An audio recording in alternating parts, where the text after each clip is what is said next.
Yeah, I think we're live.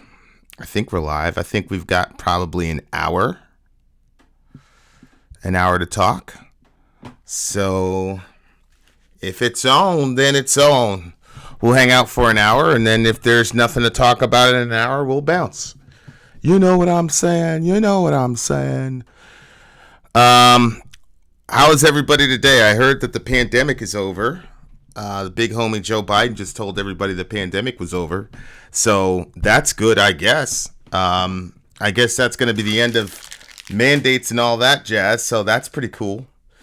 Um, what's up, guy? Yeah, bro, we've got we got some free time. So I figured, you know what? Let me talk to the gang. Let me talk to the gang. Gutter Gods in the house. What's good, Gutter Gods? El Coiguera in the house. What's good, buddy? Let me see. Shout out to Ben.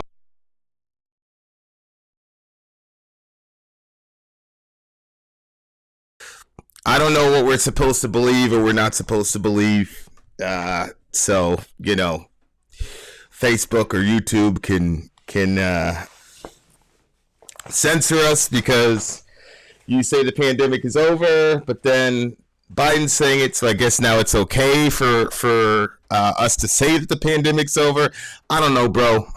I really don't know, but hey, if the pandemic is over, that's pretty good news, I think. Right? Let me know, guys, if you can hear us okay. Let me know if you can hear us okay. Because you guys know how it gets down with the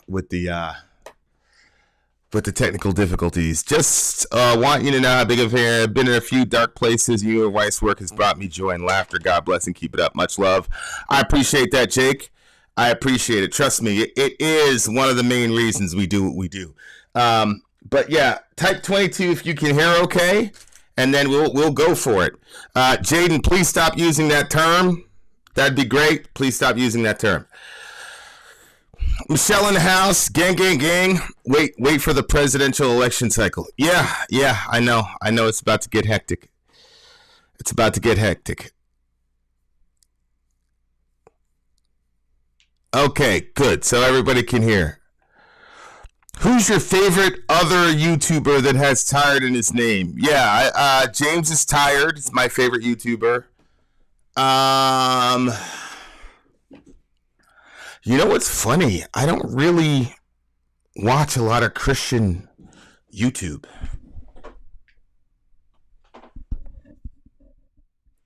Yeah, thanks for that. Thanks for that, Tasco. Yeah, the gain was ridiculously high. Ridiculously high. So thank you for that. Thank you for fixing it, helping me to fix it. Um, all right. So what were you saying now? Martha's Vineyard hypocritical. I'm not a fan of how Democrats and Republicans um, use immigrants to make their own political points. I wasn't a fan when AOC did the crying in the parking lot stunt, and I'm obviously not a fan of we're gonna ship these people off to Martha's Vineyard to prove a point. Obviously, the way folks reacted, you know, I'm not a fan of it. But at least people stepped up in Martha's Vineyard and helped a lot of those people. I mean, that's what I heard, so that's cool. But I'm not a fan of using human beings like a stunt and um, trying to manipulate people's emotions as if you care about these people when you really don't. Which obviously, if you look at the reaction to the kids in cages when Trump did it versus when Biden did it, you can see very clearly that all the people that were crying about it for 4 years during the Trump administration really didn't care about those people. And now you've got Republicans. I think it was DeSantis that pulled the stunt, sent those people over there. Um, the whole thing is just disgusting to me as a human being. And if you respect the dignity of human beings, the way that these people are being used as ping pong balls for the establishment is pretty gruesome, in my opinion. I'm not a fan of that shit at all, at all.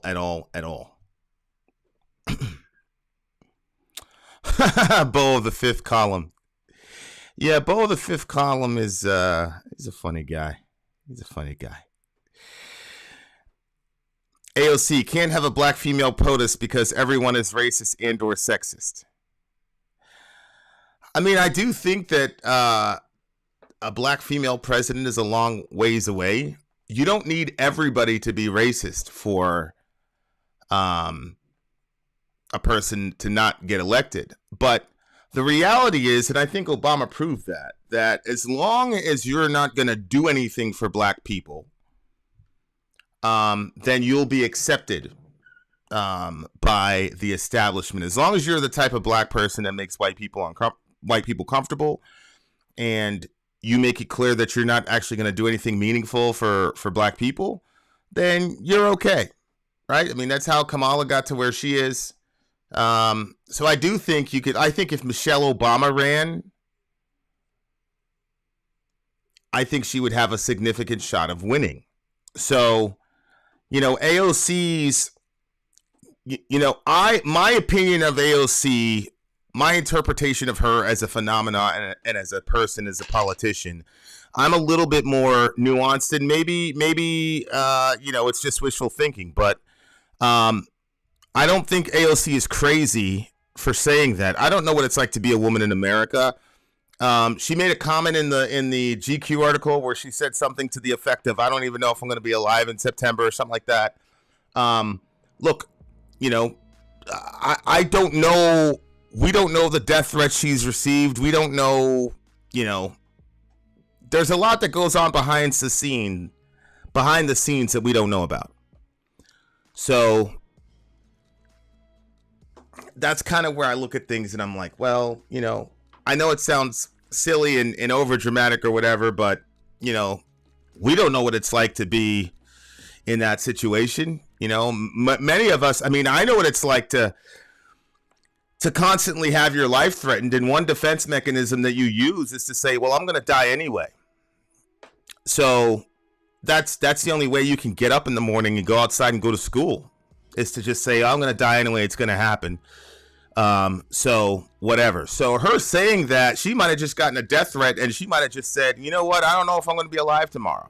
You know what I'm saying? Like, I understand that mindset. A lot of people were saying she was over exaggerating, that type of thing, but I don't know, man. The shit is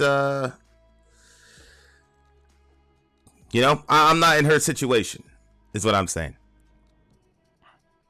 Sending them to Martha's Vineyard expose their hypocrisy. Well, yeah, but I don't think anybody aside from neoliberals were surprised that these people made hypocrites out of themselves. I mean, you didn't need to do that to prove that these people were hypocrites. The fact that the kids are still in cages right now, it says all we need to say. So what's the point of pulling that stunt to expose the hypocrisy when literally everybody who was literally crying over Trump putting the kids in the cages, we're not crying about it. They're not crying about it. They're not taking crazy photo ops. They're not doing anything to talk about it. They're not bringing it up. We heard about kids in cages every 3 seconds under the Trump administration. We don't hear about it anymore. So my thing is, why do we have to do that exercise to expose the hypocrisy? To me, it was more about throwing blood into the shark tank for people who are already disposed to voting for Republicans anyway. To me, it was about giving some red meat to people who hate immigrants in the first place. That's what it looks like to me. I don't think that I think the hypocrisy of the Democratic establishment was made pretty clear literally in the first month of the Biden administration, when we put the kids back in cages and when we sent Kamala Harris down to South America to tell those people to stay home. That was already and then the reaction of the media, the Democratic media and so-called leftists who were so compassionate when it was Trump doing it to those kids. So to me, it's like the hypocrisy has already been exposed. So why go and do that? So that's where I'm at with it. I hear what you're saying, exposing hypocrisy, but yeah, The crimes committed by Azerbaijan's regime are unspeakable. Raping, torturing, beheading, and mutilating Armenians after occupying their land. There will be no Western sanctions against Azerbaijan. Western humanitarianism only works against Russia, China, and Iran. Well, we know that. We know that.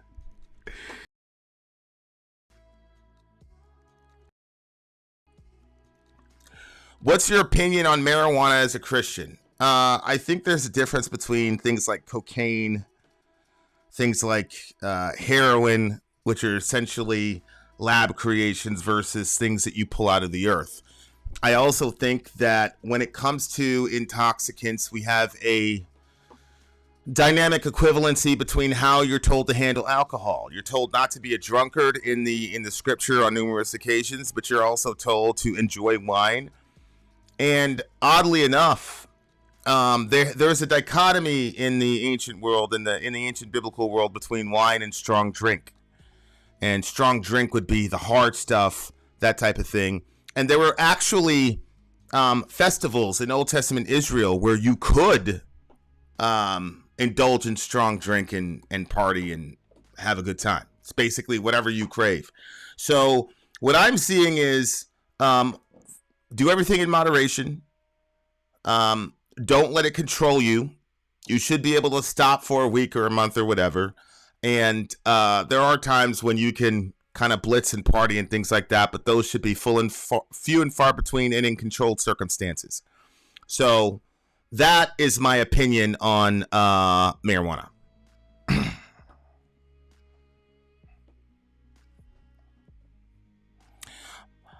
I don't know anything about politics. I just know we should believe in one another and treat one another with dignity and respect. Correct.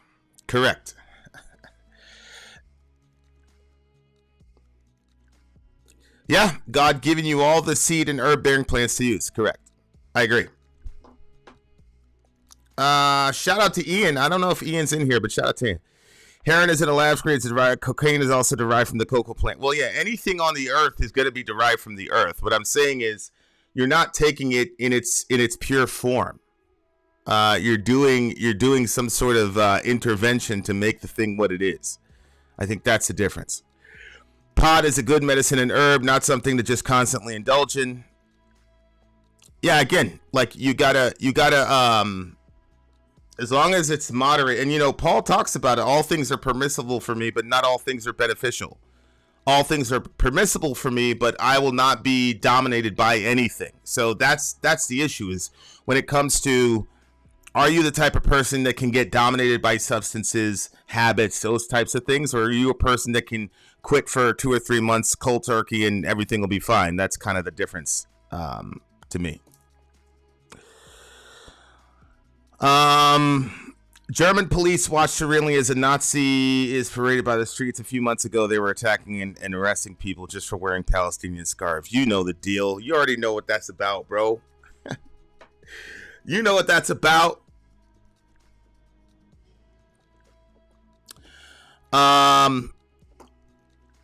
More Nazis in Ukraine than Germany. Ah, boy. Vin, is this on Twitch? No, it's not on Twitch.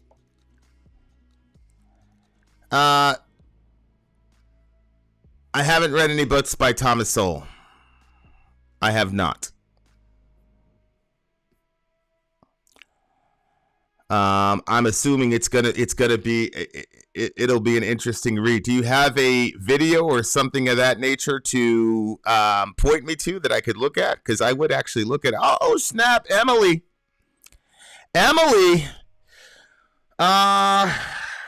As a Christian, do you believe your God would prefer, equate, or punish a non-believer who came around on their own to believing after speaking blasphemy for years versus a blind follower? Well, on the one hand, as a father, I have a bunch of kids, and so I'm not going to say God loves one more than the other. What I will say, though, is it appears to me that God seems to be...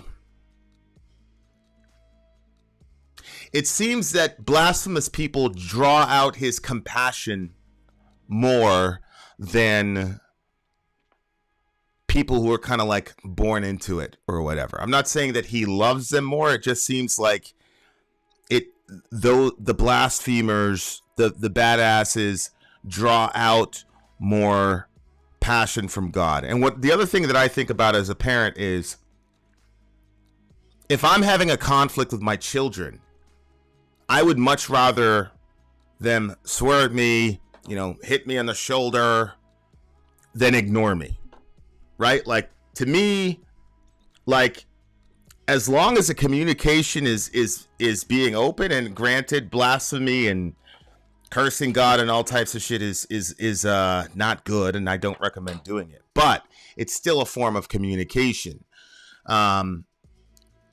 I've said this a bunch of times. In Romans 1, when it talks about the wrath of God being revealed from heaven, if you actually go down in the book, when he's really pissed off, God just stops talking.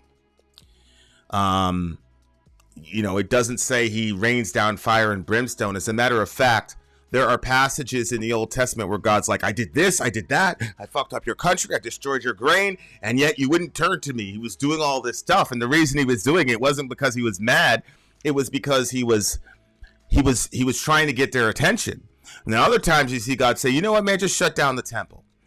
And in the Old Testament economy, if you shut down the temple, then your communication portal with God was shut down. So what I would say about the blaspheming person is that, to me, they have a more authentic relationship with God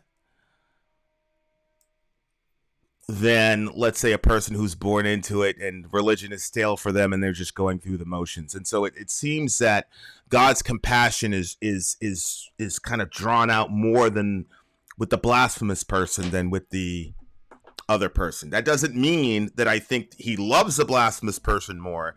It just, his parenting style for the blasphemous person is, we would interpret that as, oh, wow, he must really love that dude, or he must really love that girl in a way that he doesn't love other people, which is not true. I'm just talking our perception. So that's as, I don't know if that answered the question, but that's the best I could do. See those kids during the Sieg Heil in Ukraine. I was just talking about this with Applejack, because we talk almost daily. And, it's just at the point now where it's like, nobody cares. You know what I'm saying? Like, if by this time, everybody should know what those folks are about. And everybody should also know what we're about, why we're continuously fomenting this discord over there in that area and supplying these people with weapons to elongate the war and in interrupting peace processes so that war can continue. If you still support this whole thing after all that information, then there's nothing that's going to change people's minds. I mean, I showed video of these guys setting up howitzers by kindergartens and the teachers confronting the Ukrainians and saying, what the fuck are you doing? And the Ukrainians going, And I interviewed one of these Ukraine apologists, and she said, yeah, I mean, too bad. It's war, whatever. So using children as human shields is, that's fine. So once a person is in that kind of mindset, they're unreachable. So they're not, the people who support this whole thing, the kids doing the Sieg Heil is not gonna affect whether or not they support this stuff. That's how I look at it.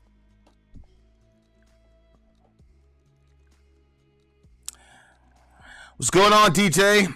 Did you guys know that all big label music is really Masonic messaging, poetry, telling of their plan on multiple levels, directly or indirectly, social engineering, or something to promote degeneracy? I just think that that's an overestimation of the power of people over the will of human beings. I don't believe that there is a secret cabal of people who have control over all 8 billion of us. I do believe that there are, look, if you're super rich, there aren't a lot of you, and the more your economic strata increases, the more you know the people in that economic strata, because it's shaped like a pyramid. And so when those people get together, of course they're going to initiate policies and procedures to make sure that they and their family stays on top of the world. But as far as like being able to control every minute detail of our lives, I don't believe that they have that power. Cassia B in the house. What you on? I heard you're about to embark on a trip to Greece. That should be fun. Yeah, Luminous Knight has been a Freemason for all those years. Yeah. Yeah. Yeah. Y'all ever listen to Vin? He has his moments. What's going on, Mike Jones?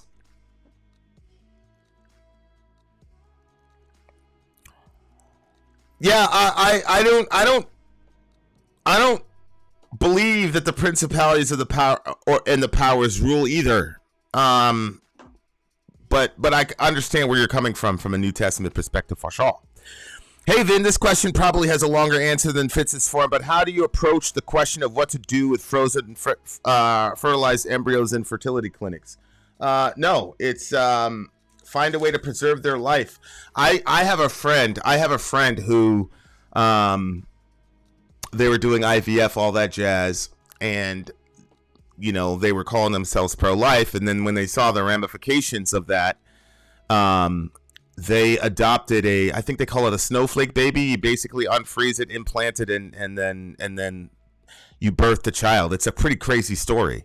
And so one of those kids is about to be, I'm pretty sure one of those kids was scheduled to play Kobe Bryant's daughter when the helicopter went down.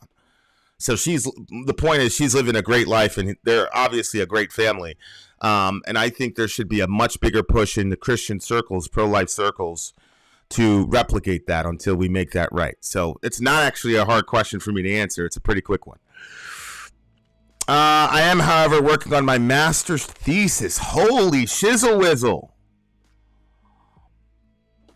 Yeah, I just got done talking to my friend. He's also just got his master's degree in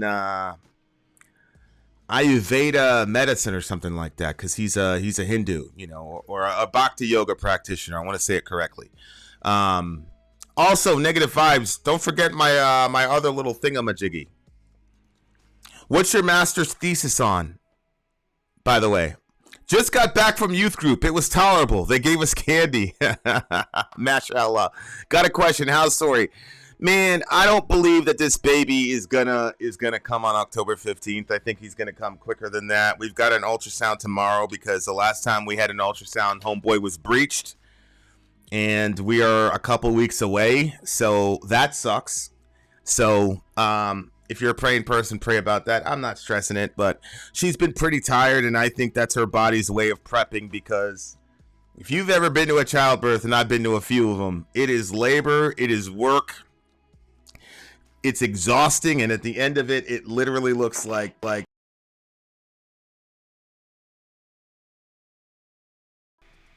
pretty horrible situation. So you have to you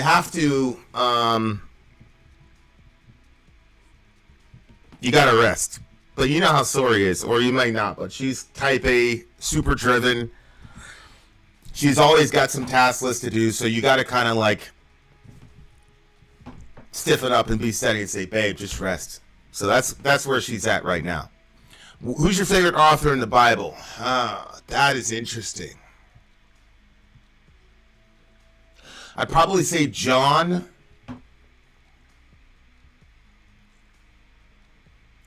But my favorite person, aside from Jesus, obviously, would be the Apostle Paul. I am most like him, dispositionally speaking. You know what I'm saying? So, Paul, like the guy screws up one time in a missionary journey. Paul gets back home and says, yeah, you can't come with us, bro. You're off the team. And then the other guy goes, come on, man, Shelly just made one mistake. And Paul said, nah, he can't come. So then dude says, well, if he can't come, I can't come. And Paul says, okay. And Paul never talks about the guy again, never says anything about him again, ever. Like, shit is crazy. And that's how I am. So shout out to the Apostle Paul. Dude's crazy. That's my man. It's on strategies and interventions for improving reading comprehensions in severely autistic children. Holy shit. Yo, if you could send that to me, I'd be really, really, really, really interested in that. That's great. That's really great. I'm really glad that autistic people are now getting their, not due, but like the attention that they deserve, and that I feel like there's been some work in destigmatizing autism, which I think is a very positive thing. So I'm very happy about that. So good on you. What type of church religion do you practice in Christianity? I think you're saying, like, what denomination am I? I think the most accurate way to describe myself is to say I'm non-denominational. So I don't have a specific denomination. I don't know if that was your question. As far as what team I'm on, I'd probably say, what's up, Poch? Well, as far as what team I'm on, I'd probably say I'm evangelical, even though I'm not a fan of evangelicalism. I'd be interested as well. My son is level 3. He's now 4 and still nonverbal. Word.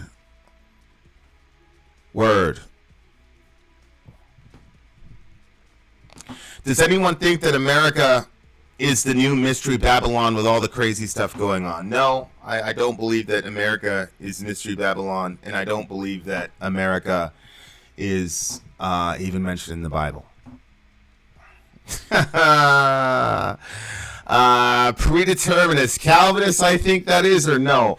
Negative 5s, I always avoid that question directly. If you're familiar with theology, I think people can pretty much accurately guess where I'm at with that. What I'll say, I'll answer the question this way tonight because I'm feeling cheeky. What I will say is, I don't believe that God learns anything. I don't believe that God has ever learned anything. So that's how I'll answer that question. I'll share it with you when I'm done, finish my proposal, except I'm passionate about helping autistic children because my daughter's autistic. I want to make the world better for them. I don't know if any of my kids are autistic, but I was just talking to Sori about this. Like, you know, my son is like, we're opening this business, man, and it's gonna be, in my opinion, it's gonna wreck shop. But my son, like me, Sori, and my son were on that shit. And it's 33, 33, 33. Like, literally, there's not one of us where, if we didn't have one of us, it wouldn't have worked, honestly. Like, the kid he's incredible. I was talking to Sori, I said, man, if we sent this kid to public school, man, they would have just completely destroyed this dude's potential. And, like, I'm not dissing public school because at this point we're at in the country, like, it's still necessary. Obviously, Cassie is a public school teacher.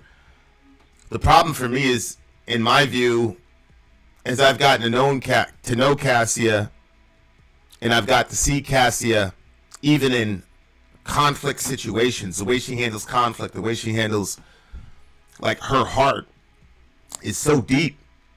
And she's not going to say this, but she's the exception and not the rule in the public school context. So there should be piles of literature about schooling autistic children and things of that nature.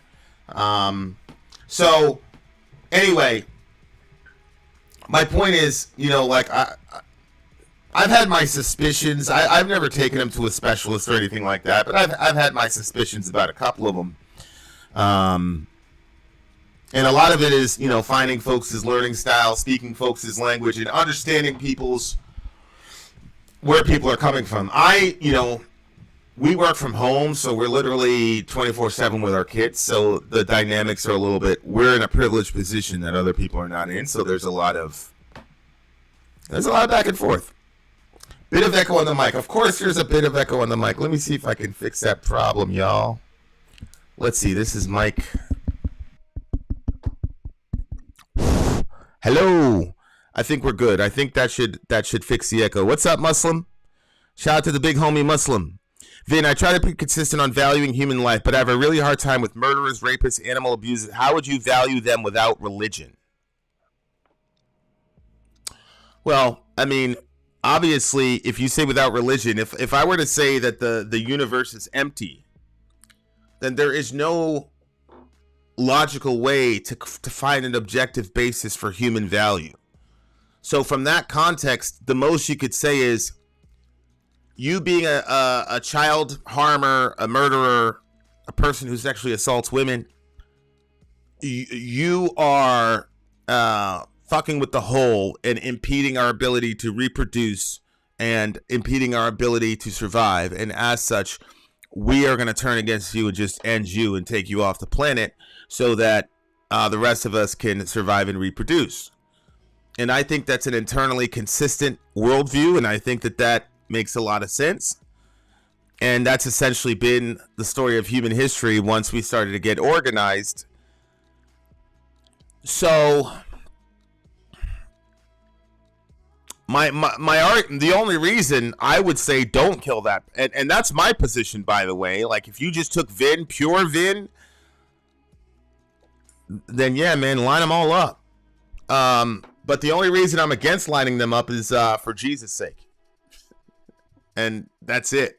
That's literally the only reason. So I still think you could be a consistent pro-lifer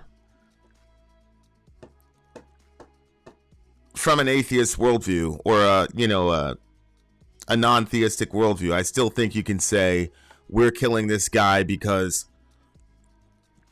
this guy's going to kill a bunch of innocent people. He's going to impede our ability to reproduce and to survive. So I still think you can consistently say you're pro-life because you're saying, well, we're taking the much lesser of two evils, right? So like, for example, if you say, okay, Hitler killed 6 million people, would you kill Hitler? You know, obviously, in my view, it would be evil to kill him, but a person's going to say, yeah, but the evil is at like 2 points of killing Hitler versus the evil of 7 trillion points letting him live, right? So my point is I still think you can be consistent as a pro-lifer without being a theist. I've got a friend who's an atheist and she's a hardcore pro-lifer, but I do think she would co-sign the death penalty for rapists, murderers, etc., etc. Would Jesus have really washed an evil human's feet? Well, we have biblical precedent for Jesus washing an evil human's feet because he washed the disciples' feet. And all of them were evil. In the Sermon on the Mount, he was trying to encourage us to pray. So he said, if your son comes to you and asks you for a fish, will you give him a snake? If he asks you for bread, will you give him a stone? Obviously, that's a rhetorical question. And then he says, and he said this to the people who were following him. He said, so you who are evil, you can still give good gifts to your children. How much more God, who is good, right? And so the point is, all of us are evil. We're just evil in varying degrees. And so if Jesus washed the feet of Peter, he's washing Peter's feet, knowing that in 3 hours, Peter's going to betray him and say he never knew him, right? So, anything you see Jesus doing for his disciples, Jesus is doing for evil people.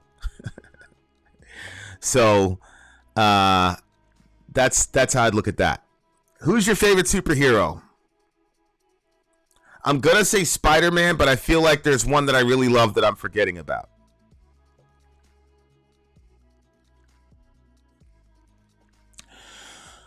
Was Muhammad the prophet mentioned in Isaiah 42? It mentioned someone deaf and blind. That could be someone experiencing sensory deprivation in a cave. No, Ben, I don't believe that Muhammad, and sallallahu alaihi wasallam to all my Muslim friends, I don't believe that Isaiah 42 is in any way speaking about Muhammad at all. Of course, Psalm 42 is Isaiah 42 is one of the servant psalms, and that is universally looked upon as being messianic.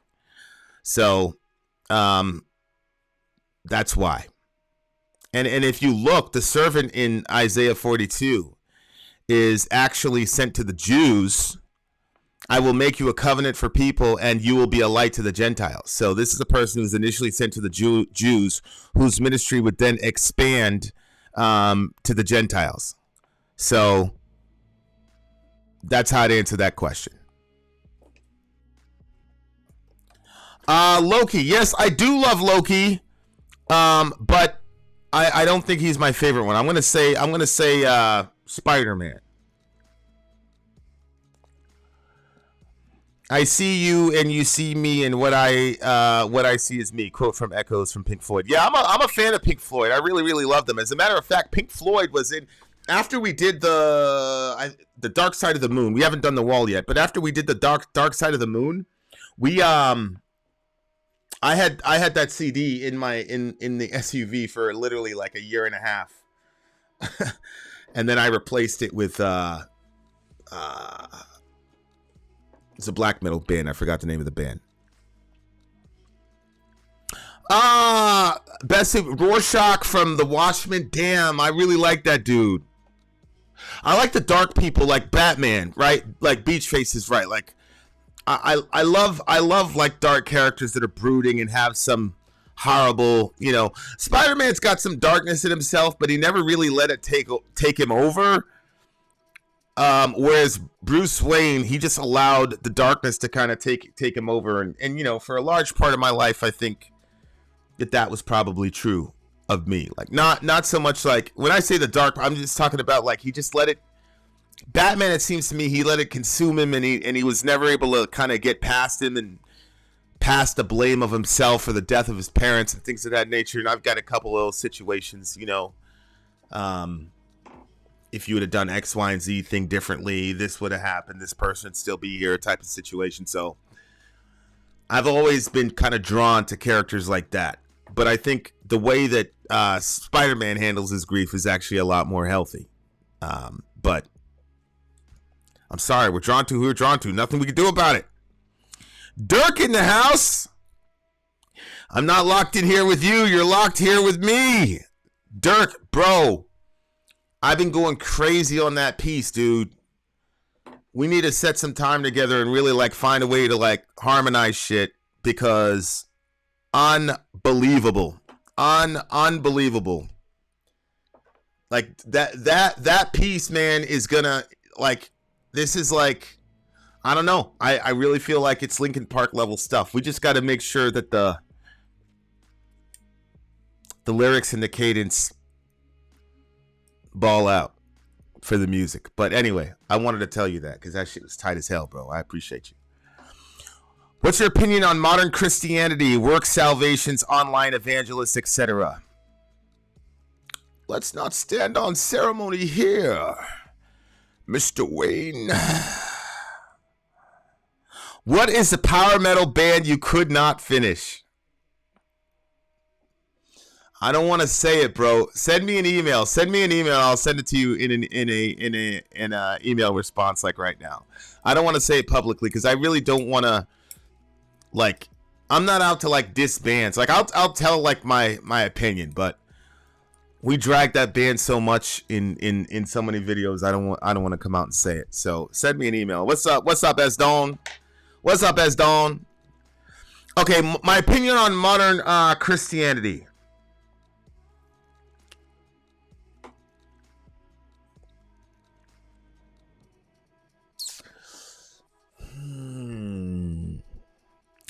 Work salvationists online. Well, obviously I think if you tell people that they have to do good deeds to get to heaven or good deeds to maintain their relationship with God, I feel like that, well, I know that that's a form of religious control.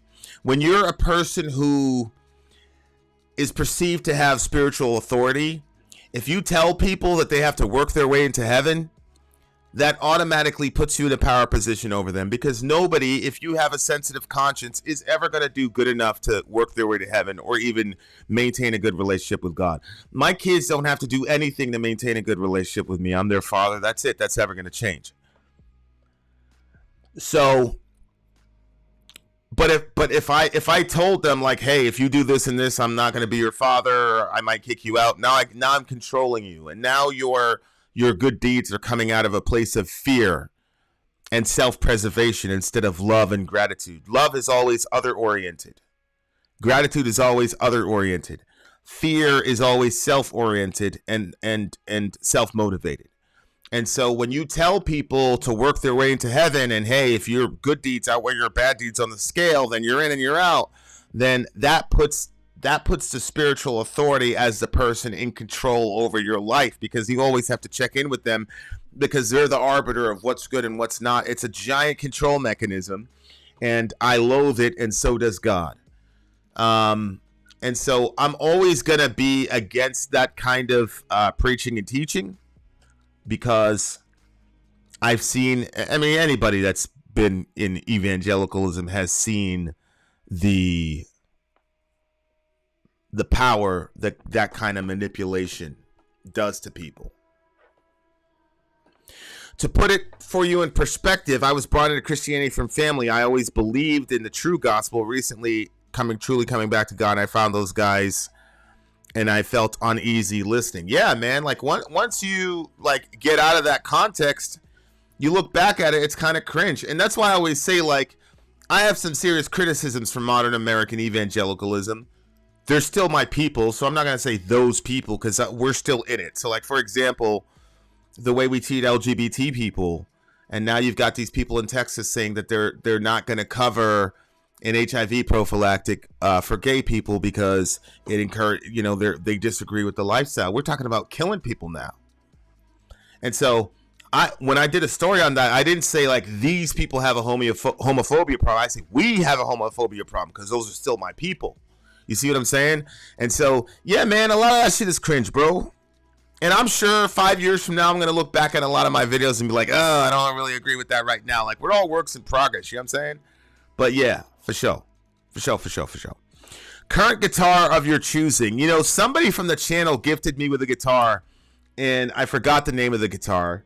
I can find the name of the guitar. It's a pretty good, I got to tell you, it's a badass guitar. And it's one of the best gifts. It is the best gift I've ever gotten from the channel. And I love it, and it records stuff great, and it's unbelievable. Let me tell you guys the name of the guitar that I have. Damn it, I don't know the name of the guitar. that should be assigned to you. That should be assigned to you, beautiful people, as to my guitar talents. They're not very high. I don't even know the name of the thing, for God's sake. What's up, Mike? I won't know the difference. I'm a basic fan. Okay.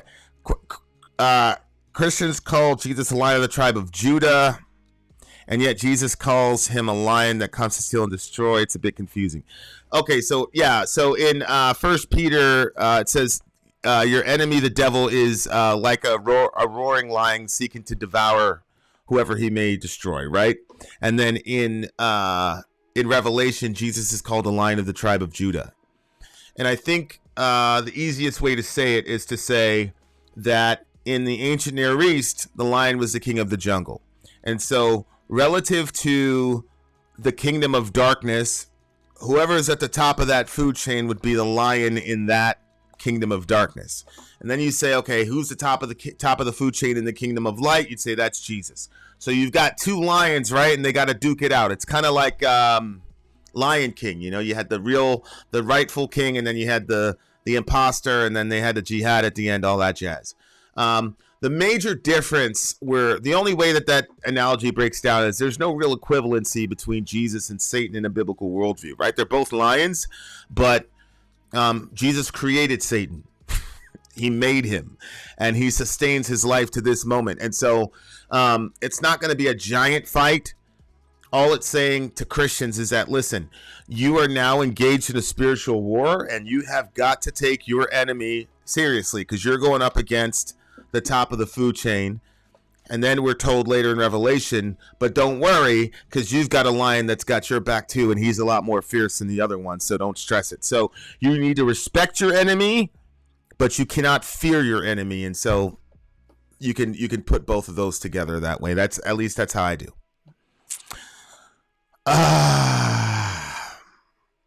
I'm pretty fresh out of public school. What makes it bad, or at least not preferable? Well, there's a lot of things. One is I'm a Christian. The public school is not going to teach them a Christian worldview, and I'm not mad at them for that, because the public school is not a Christian institution. Number two, I have black children, and they're not going to give my black children a self-identity that I'm giving them. All black people know in America is that they used to be slaves, right? They weren't taught about, we're the origin of humanity. We invented the wheel, all the other shit, fire. Nope. Timbuktu, libraries, doctors, all that shit. They're not told that. For them, Black history starts on a slave ship, and that creates a certain mentality for somebody who's been inundated that for 12 years. Conversely, white folks are taught, and I'm not mad at it because it's their institution. They're taught that their forefathers conquered the world, all types of shit. And so when you imbibe that for 12 years, you're going to come out with a certain kind of mentality. So those are the reasons, me personally, I could never send my children to public school. Furthermore, the other thing is that kids' learning styles are so different, and if you put kids in a situation where they're in this cookie cutter environment and there's 20 of them, the one teacher who's stressed out, underpaid, overworked, has children of her own, especially in this crazy economy, again, the chances of running into a Cassia Bell are extremely low. And she's only in one grade. It's not like she can follow you all 12 years of your life, right? So that's another reason. The other thing is just the things that my kids have done. I've got a daughter who's about to get an agent right now and an editor. She's written 3 full-length books, like not like kiddie books, like hundreds of pages, thousands of words. And now she's writing a screenplay, getting an agent, all types of shit. She's 14, 15 years old. My son is literally working with senators and governors that you would recognize right now if I told you their names. Or you could look up and see that these people are there's just a lot of things that my kids have been able to pull off that are just absolutely incredible, that they would not have been able to do if they were socialized in public school, because that kind of individual training and development and drawing out of their specialities and things. I've got another kid right now that's ridiculous with the pen as far as being able to draw, and we're about to set her up with a master class in graphic design. She's not even 13 yet, right? So it's just, there's a lot of reasons that I would never send my children to public school. So that's one of the reasons why. But I don't want to like say public school is horrible and that if you send your kids to public school, you're a bad parent. I'm not saying that. I'm just saying for me, because we've been blessed to be able to be home and all that, it's had a massively great effect on us. And you know, on the one hand, obviously as a parent, I think my kids are special, but on the other hand, I look at my kids and I'm like, yeah, I believe they're special, but we've got a little girl down the way and she's just so full of life and brilliant, and I'm like, damn, if she was given the opportunity to really blossom as far as where she's at, what could she do? I'm not certain that my kids are that special versus being in the circumstance where they were able to let their genius just germinate and they're able to just try things out and make mistakes and you know, not learn to learn, not learn for a grade. My daughter was doing English lit all through summer because it's her passion. She found her passion. So, yeah. And they cannot beat their dad in Madden. Correct. Sorry if it's been asked, is there any part of the Bible you don't like? Hell yeah, there's parts of the Bible I don't like. There's parts of the Bible God doesn't like. We're not told to like all parts of the Bible. You know, there's descriptions of a dude sexually assaulting his half-sister, and the father does nothing about it. That shit pisses me off. It also pissed off her brother, who waited a couple years and murdered that dude in broad daylight. You know what I'm saying? Like, there's a lot of real grimy, horrible shit in the Bible because it's presenting us as we are. And so, yeah, man, there's a lot of shit in the Bible I don't like.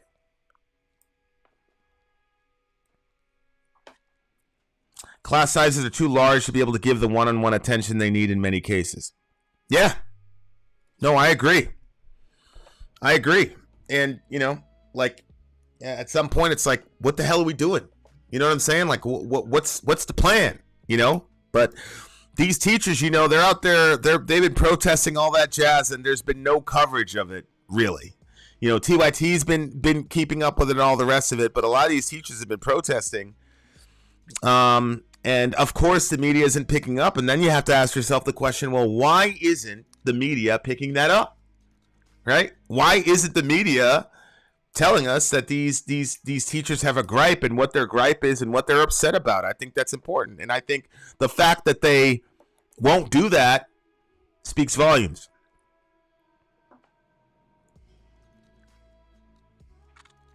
Chris says, I've been against homeschooling my whole life, but the way things are, I'm not sure I'd send kids to public school either.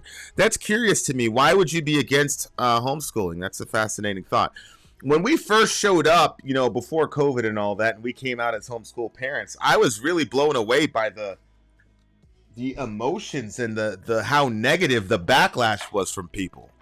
They were really, really upset at us for doing it. I'm like, holy smokes. My mother's given name in the Bible means deceiver. Not a fan of that chapter. You mean Jacob?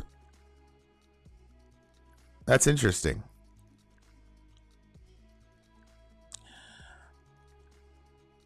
I have 40. What? Whoa! 42 students in one class?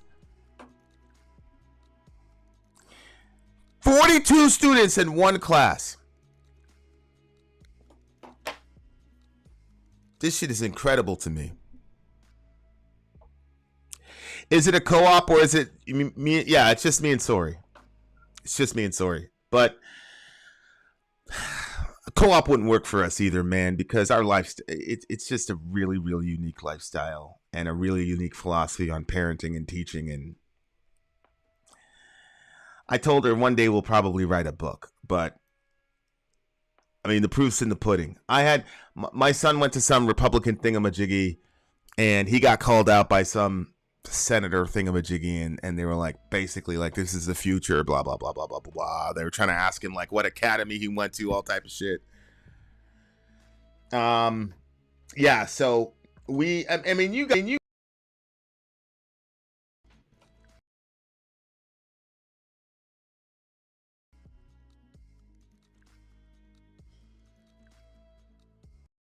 don't think we would ever find a co-op that are aligned philosophically with our understanding of education and learning. So, yeah. Best rapper of the modern era. Well, I still think Jay is the best rapper. Like overall body of work. I think Eminem, as far as living rappers goes, is the best lyricist.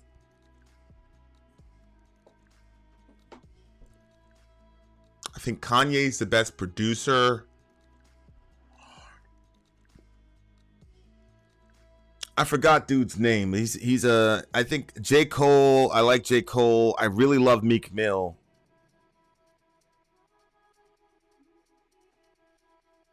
There's another guy that's like related to J. Cole. He's on the West Coast. I forgot the guy's name. He's probably the best right now if you put everything together.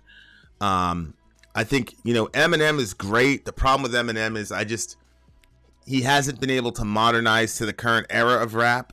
So he'll put stuff out and it's great. It just won't bang because it's from 10 years ago. It's lyrical genius. Like I said, I think he's the best living lyricist right now. But as far as like rapper overall, can you make a song?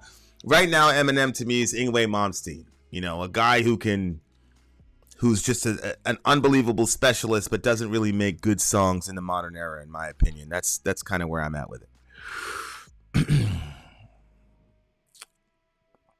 Have you heard of JID? I don't know who JID is.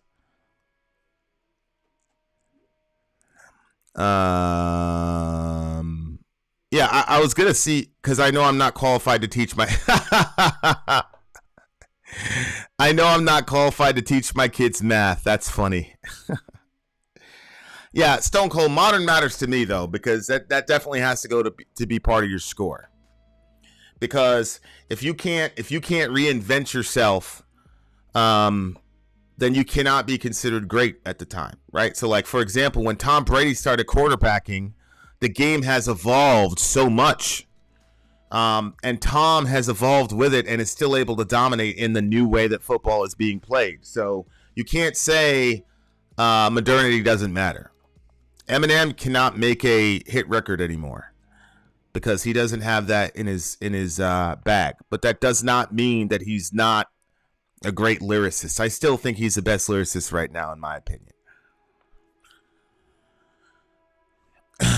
Do you think teaching sexual education to grade school right now is common? I'm not sure what you mean by that, but it looks like that question wasn't directed to me. Again with this Tom Brady crap. Oh man, what do you think about the game's Eminem diss? I didn't even listen to it. Game said he was better than Eminem lyrically, and so when he said that, I saw something where Game said that on like Vlad TV or something like that. Game said he was a better lyricist than Eminem. I didn't even look into it. Game is not better than Eminem. I think Game's a great rapper, but lyrically in a battle, no way. No way. No way. No way. No. Vin, what are your thoughts on classical theism versus theistic personalism?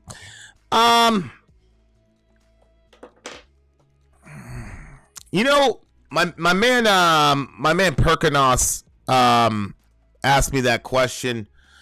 You know, I'm kind of ambivalent about that question.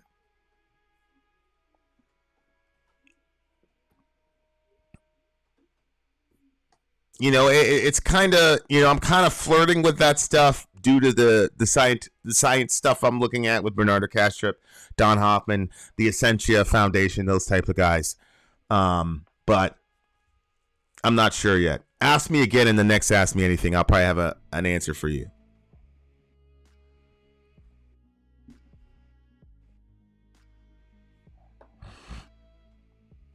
I'm not qualified to teach myself math, and I'm a teacher. I always like the original. So the Irish version of your name, that's probably going to be my one. Yeah, you know, maybe I should just be open-minded and look at it. Like I said, like I had a problem, you know, like as soon as I saw that Game said that, I'm like, come on, bruh. Like, come on, dude.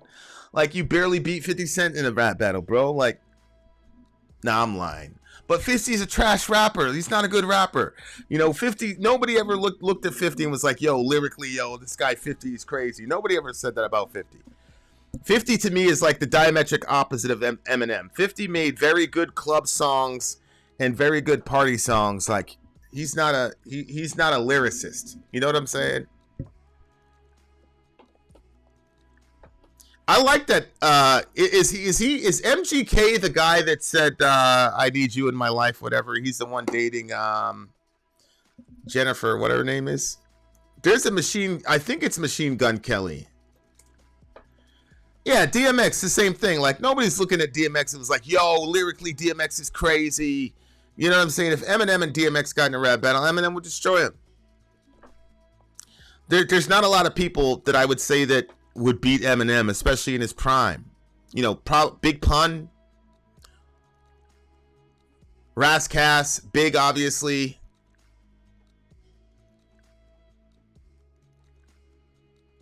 Other than that, I don't see anybody even coming close to M in a actual like lyrical rap battle, in my opinion.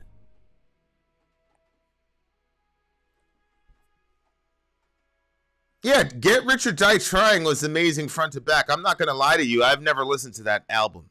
Like the, you know, was it the club song? Find Me in the Club, blah blah blah. by the time that came out, like I was out of rap. Like I wasn't listening to rap. I didn't care about it. You know what I'm saying? I would hear that and I'd just turn it off because I was just into my metal. I'm only gonna listen to metal. I've calmed down a little bit, but you know, in New York, like nobody was talking about Fifth as like a lyrical guy, but everybody was like, "Yo, he's a real street dude." Like that was the thing in New York. We respected the hell out of 50 because he was like, and in New York, like you know people know people. And like Fifth was a real street dude. Like he was a real live street dude. And he was a stick-up kid. He was not to be. And so because of his authenticity, he got our respect. You know what I'm saying? But he was never like, oh, this guy's such a lyricist. You know what I'm saying? Like, nah. Yeah, Big Pun, man. Whew. Whew. Man, if he didn't die early, man. Big Pun is the only one where I'm like, yo, he might have been able to get big. Because Pun could lyrically destroy you, but he could also write the poppy songs and the, you know, the radio hits and all those. Like he figured that out.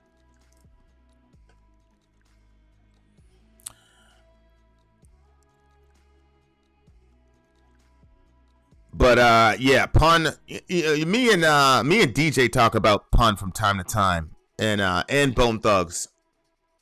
You know what I'm saying? Bone Thugs is another one. Bone Thugs to me are like the Steph Curry of rap. They like completely changed the game. They completely came in and just did something that when other people are copying them, you know immediately. Like all this stuff with the Migos and all the rest of it. I'm probably getting into the weeds here, but that all. If you didn't have Bone Thugs, you would not have had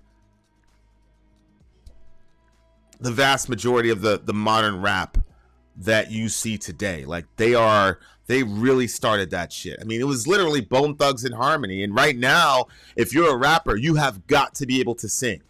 You have to be able to phase between the two. And Bone Thugs were the first guys that came up with the prototype for that. They just came and did something that nobody had ever seen before. So yeah, I think Bone, as far as like even though I'm a New York guy and I'm supposed to say Wu-Tang is the best group, Wu-Tang doesn't come close, in my view, to what Bone Thugs and Harmony did for hip hop. You can put in, man, what was it, 96? That song Mo Murder. There's a song called Mo Murder. We used to listen to that song when you know, 8th period, shit's about to go down after school. Like everybody had that shit in there to get locked in and like get that mood in there.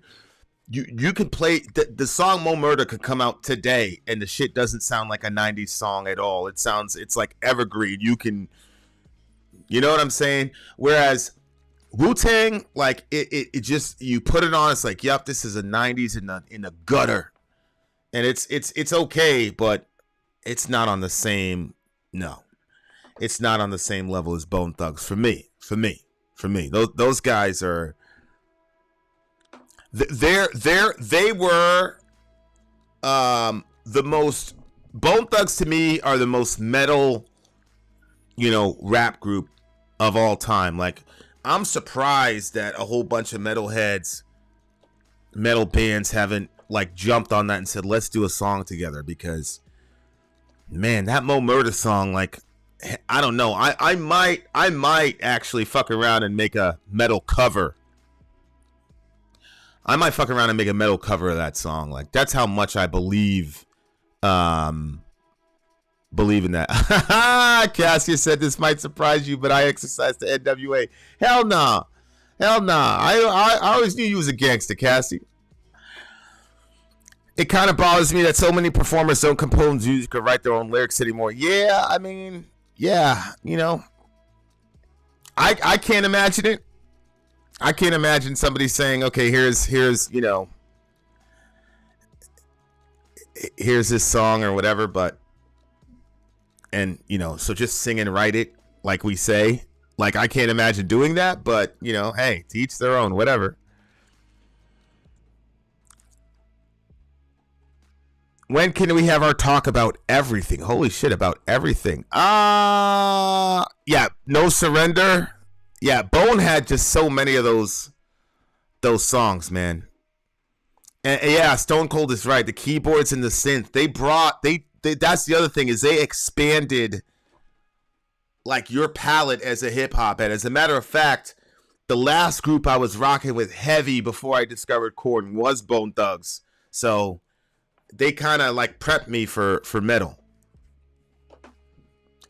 If you want to die, bye. Soon you're gonna let mama cry. I mean, it's just terrible. It was terrible, but you know, that's how we were coming at the time. That's how shit was at the time. That's how, you know, you just had to listen to that shit to kind of like get you away from all the fear, you know, because you're in 8th period and you're terrified because you got to meet these dudes at the bridge on the way to Baychester. That shit that's a really fucking terrifying experience. I don't care what anybody says. So, you know, like I said, I was never a gangster. So maybe people like Applejack and shit, you know, maybe he was completely fine, but my shit was like this the whole time. So I would listen to that shit and it would calm me down, oddly enough, and it would get me into the sort of mindset to where it's like I was gonna do what I had to do, which is bullshit. I didn't have to do shit. I could have just took the 12 bus home instead of going up there, but what am I gonna do? Leave my folks? Like, I'm not doing that. So, but yeah, Bone Thugs was that for show. Perkinos in the house. Perkinos in the house.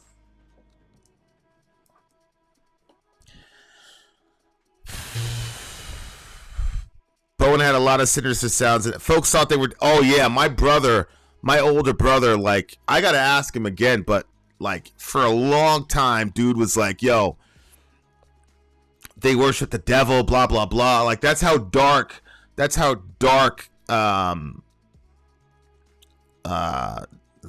guys were. Blake X and Alex Hefner are bigger Tom McDonald fans than you. Yeah. See, people misinterpret my opinion of Tom McDonald. I think Tom McDonald he's an okay rapper, but today's rap is not about lyrical content. I've always said, because I run a couple businesses, like, I respect Tom as a businessman. You know what I'm saying? Like, there's a lot of aspects to rap and music and things, like, there's a lot of aspects to the game. It's not just can you rap or whatever. So I understand what Tom McDonald is doing, and I respect it on the business side. You know what I'm saying? So I don't have any beef with Tom McDonald. Like, I don't like dislike him. You know what I'm saying? If you make political rap, obviously people are gonna have strong opinions either way. But I've never disliked Tom McDonald. I've always actually rated a lot of his songs high. I don't think I've ever given anything lower than a 9 for Tom McDonald. So, you know, it's just his fans are extremely sensitive. You know what I'm saying? Yeah, Bone had a hell yeah. Tom McDonald is corny.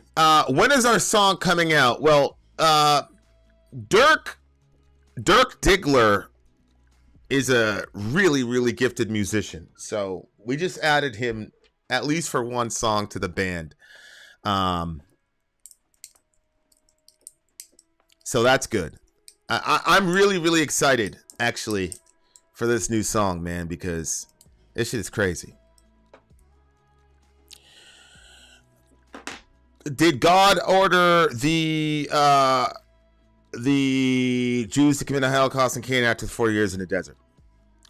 You know, we had a Bible boogie about this. We had a Bible boogie about Old Testament violence. And long story short, if you were to read a news report and it was saying it's raining cats and dogs, you would know in the current context that raining cats and dogs doesn't literally mean rain cats and dogs.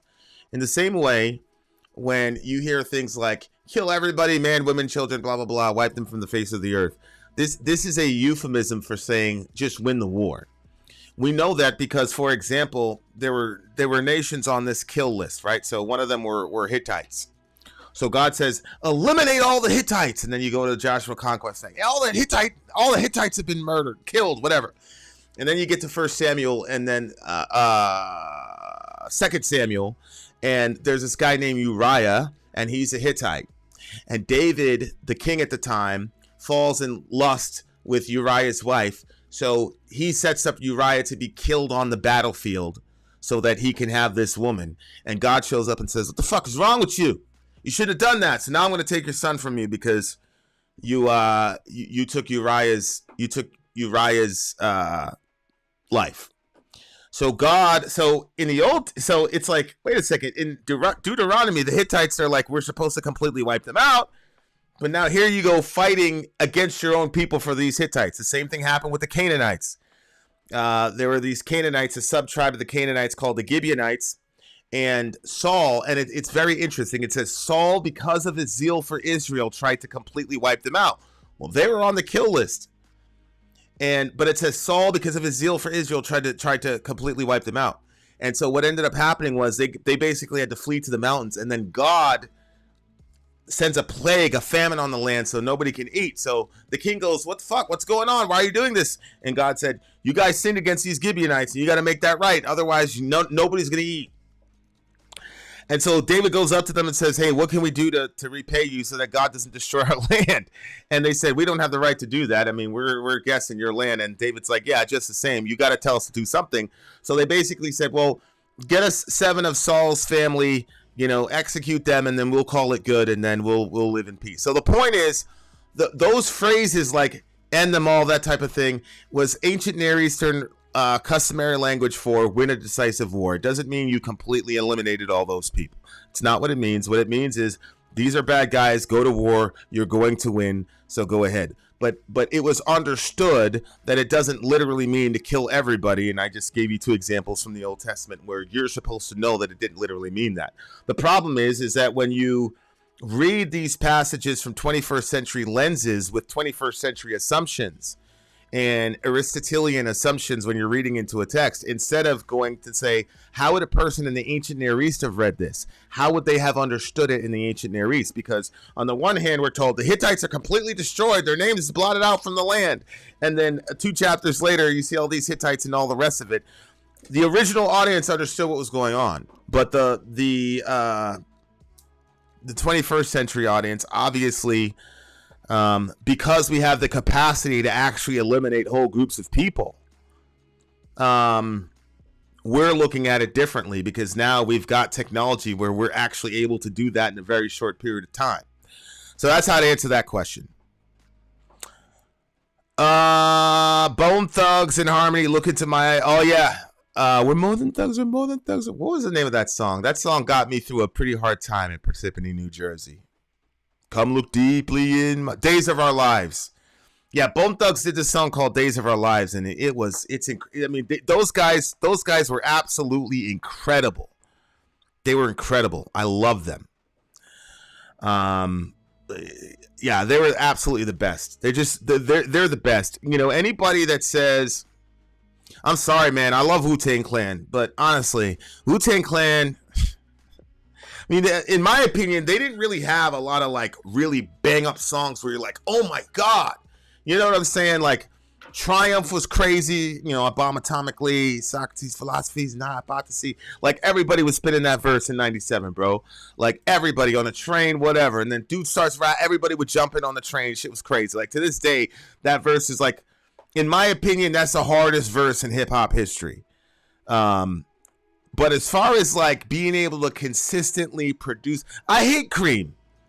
I hate that song. Cash rules everything around me. Cream, get the money. I don't like that song. I don't like the Ice Cream Truck song. All that shit. That shit is trash, bro. Like for me, I always thought Wu-Tang Clan was massively overrated. That's my opinion.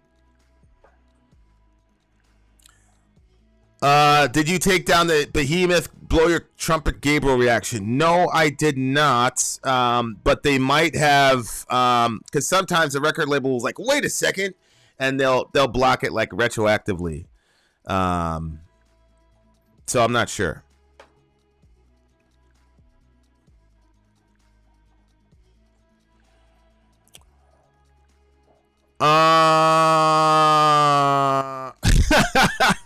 Go to Tom McDonald's comment sections, and the majority are old white people telling him how much they hated rap until he spoke to them. His disses to Mac Lethal were A+, best rapper ever, was quite good. There you go. Hey, Candy Apple's in the house. If the God of the Bible exists, I think he would have made the Bible understandable for everyone in the past and in the 21st century. Well, Lucifer, I didn't say that 21st people can't understand it. What I'm saying is that 21st century people need to not come to an ancient Near Eastern document with Western 21st century assumptions. I think part of being a parent is recognizing that your kids have a modicum of wisdom. And, now when I tell my kids to do something, there's a whole bunch of things I don't tell them because I expect them to have, that common sense. And they do. And I think that's how God treats us. It's like, I don't need to handhold you guys. I barely graduated high school. I'm not a very educated person, and I can understand it. And I'm sure all of you guys can understand it. So I agree he would make it understandable, but that doesn't mean that he's going to make it lazy, right? Like, he gave you a mind that can come up with really complex structures and think things through. And so that's how to answer that question. Kamikaze said, I have a theological question. Does God only hear the prayers of the righteous? No, I don't believe that God only hears the prayers of the righteous.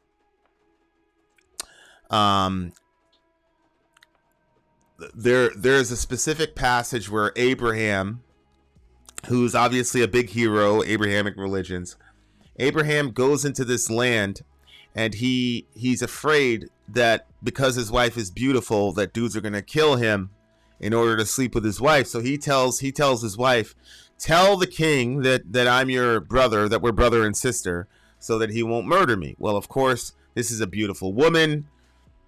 She's single. And so this guy takes her because her husband won't defend her. So Yahweh sends a plague on the land. Now, this guy, Ahimelech, is a pagan. He doesn't know Yahweh at all, doesn't call Yahweh by his name. He has no relationship with Yahweh.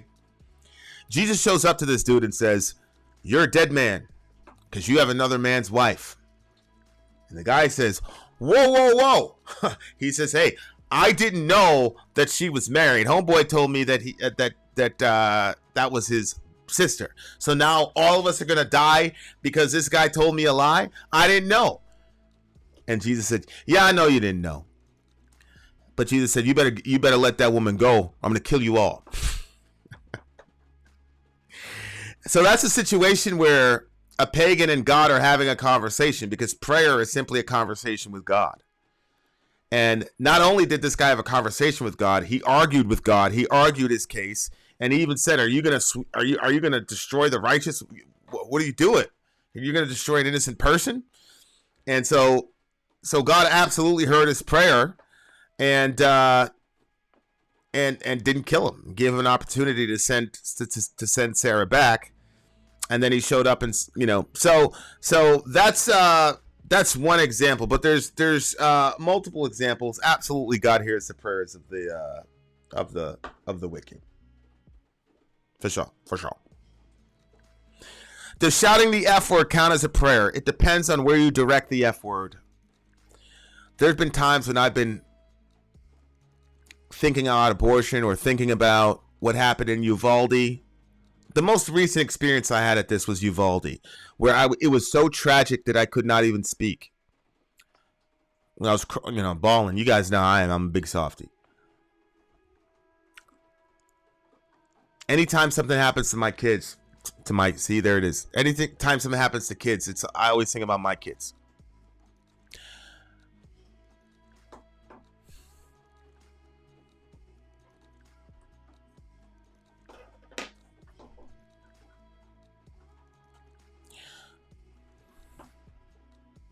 And I think about my kids calling out to me, being terrified, and me not being able to help. So, I don't know if you guys remember this, but I was in real denial about what actually happened in Uvalde until it was proven beyond a shadow of a doubt. And when I could no longer deny what actually happened, that those people stood outside while those kids were getting killed like that, I cried for quite some time. I didn't say any words, but all of it was a prayer. Every tear was a prayer. And there have been times when I've been like, what the fuck? How could you let this happen? Or sometimes I've just said whatever. As long as it's God word, it counts as a prayer, which is one of the reasons why I know that God is very, very, very deeply present at black metal shows. I'm a person, I know the Spirit of God, and he was massively active at that behemoth show. So, yeah, it counts as a prayer. This whole thing where you formalize everything and things like that, this is one of the reasons I wish everybody could have a kid or at least experience what it's like to be a parent. Because everything, all your theological questions, many of your theological questions get answered through your children. You know, my Seneca's about to be born, and he's going to be nonverbal. So when a child is first born, their primary communication mechanism is just crying. It's babbling. It's not anything. But I'm his father. But that's the funny thing. Like when you're a dad, you know what a cry means. Sometimes it's I'm tired and I'm fighting sleep and I just need to go to sleep, and you just leave it. Sometimes it's like I'm in a lot of pain. Sometimes, and so you run in there and you figure out, you solve the problem practically. Is the hand jammed? Is the finger jammed? What's going on? Other times they're terrified. They're scared. They had a night terror or whatever. Loud, no, like when the alarm goes off, the kids call it the beep beep. When the beep beep goes off, they're terrified. So I run in there and I'm like, yo, we good, bro, we good. So I know the cries of my children and what those mean. And so fuck, shit, crying, tears, throwing shit against the wall, whatever. As long as you're God conscious and you're directing it to God while you're doing it, it counts as a prayer. That's how I feel about it.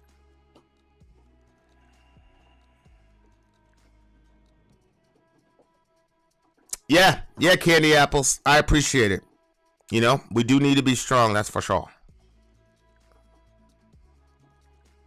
Well, I'm saying babies are nonverbal when they're first born was my point. You know what I'm saying? They're nonverbal, like they can't speak yet. But I do know their cry, like what it means.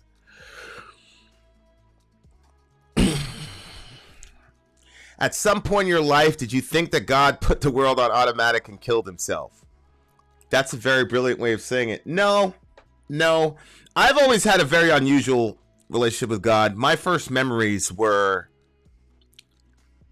conscious memories were very powerful spiritual experiences. I've just never been able to experience life outside of God's presence. And so I've never, I've seen things and been like, wow, that's terrible, blah, blah, blah. But I've never been like, yo, where are you? You're asleep at the wheel type of thing. Like, not because I'm a good Christian. It's just, it's impossible for me to do that. Just because he's around me, like he's with me right now. Like he's comforting me right now. Because I brought up Uvalde. I have a question about the behemoth. God describes a beast behemoth in the Bible. In the description, I was talking with a friend about whether or not it's a dinosaur. Yeah, I don't think behemoth is a dinosaur. I think it's just a really, really big mammal.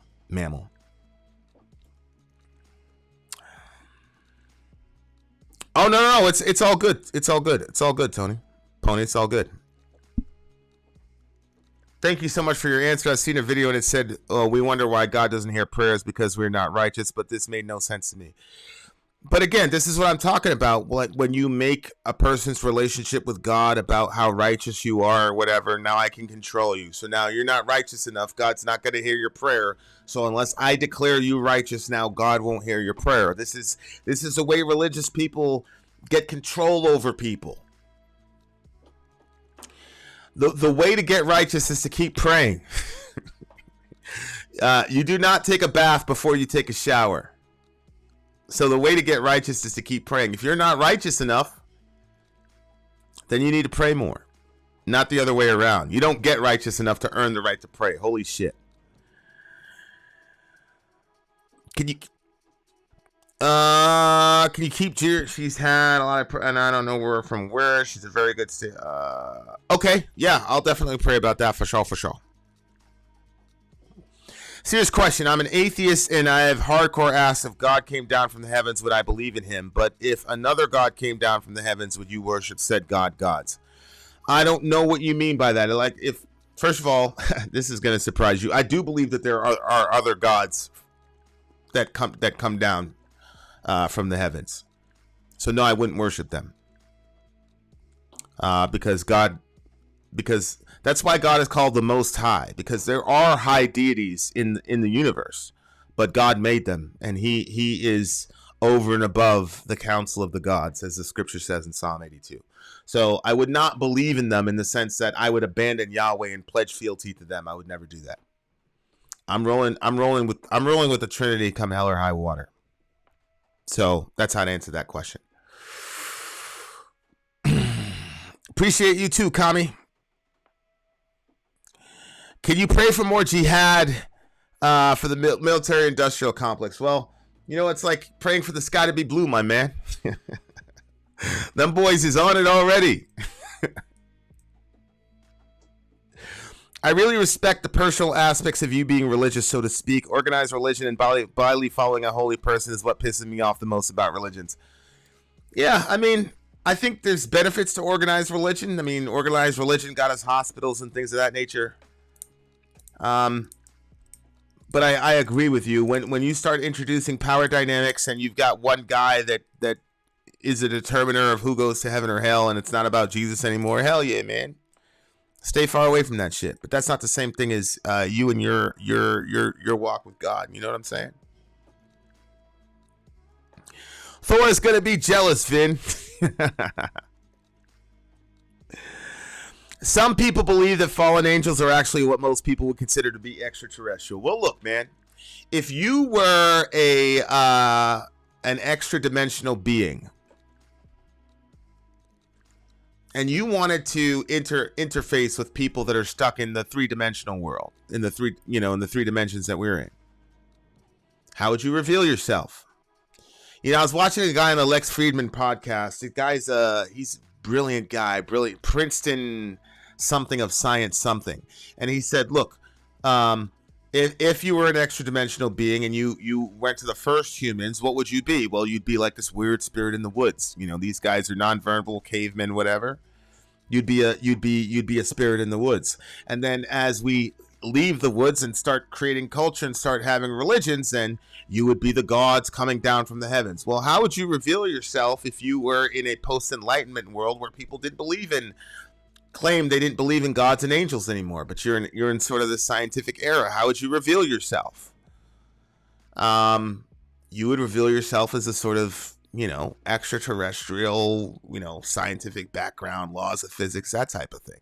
So that being a theory, I'm there. And if you really press me to the wall, when people are talking about this UAP phenomena, all this stuff, and they're completely defying the laws of physics, and they're transmedium, they go from the air into the water and don't lose almost any velocity. These things are completely turning physics on its, physics on its head. And the quantum physicists are even scratching their heads, and they're the last hope in figuring out this UAP phenomena, UFO phenomena. I think it's absolutely in play that it's possible that we could be dealing with, quadridimensional, beings, beings with from other dimensions that go back and forth. That's my take on it, for sure. I'm a Christian, and we don't have control over you. I don't know who told you that. Bible does not tell you this. Why do you think people know the Bible when they have no idea? I don't know who you're talking about, Stone Cold. I don't know who we is. Maybe if you could, articulate a little bit more what you're talking about. Shout out to Lex Freedom. For sure. My problem with the religious is the same problem with the non-religious. It's the people. Well, what about you? Are you one of those people you have a problem with? Or does everybody suck but you're awesome? It's a genuine question. I'm not trying to fuck with you. I just want to see what the mentality is. I've never believed in extraterrestrials. I've never not believed in extraterrestrials. It's crazy to me, the size of the universe, to think that we're the only ones here. You know what I'm saying? Well, Olden is called the All-Father. Yes, he is. I still say we're the result of deviant aliens mating with apes. Interesting.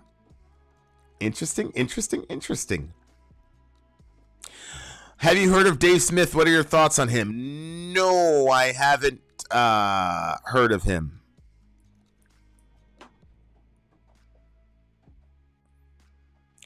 I'm a big fan of Fermi's paradox answering Drake's equation when it comes to alien life. If it's almost certain alien life is out there, how come no one has conquered us yet? Well, that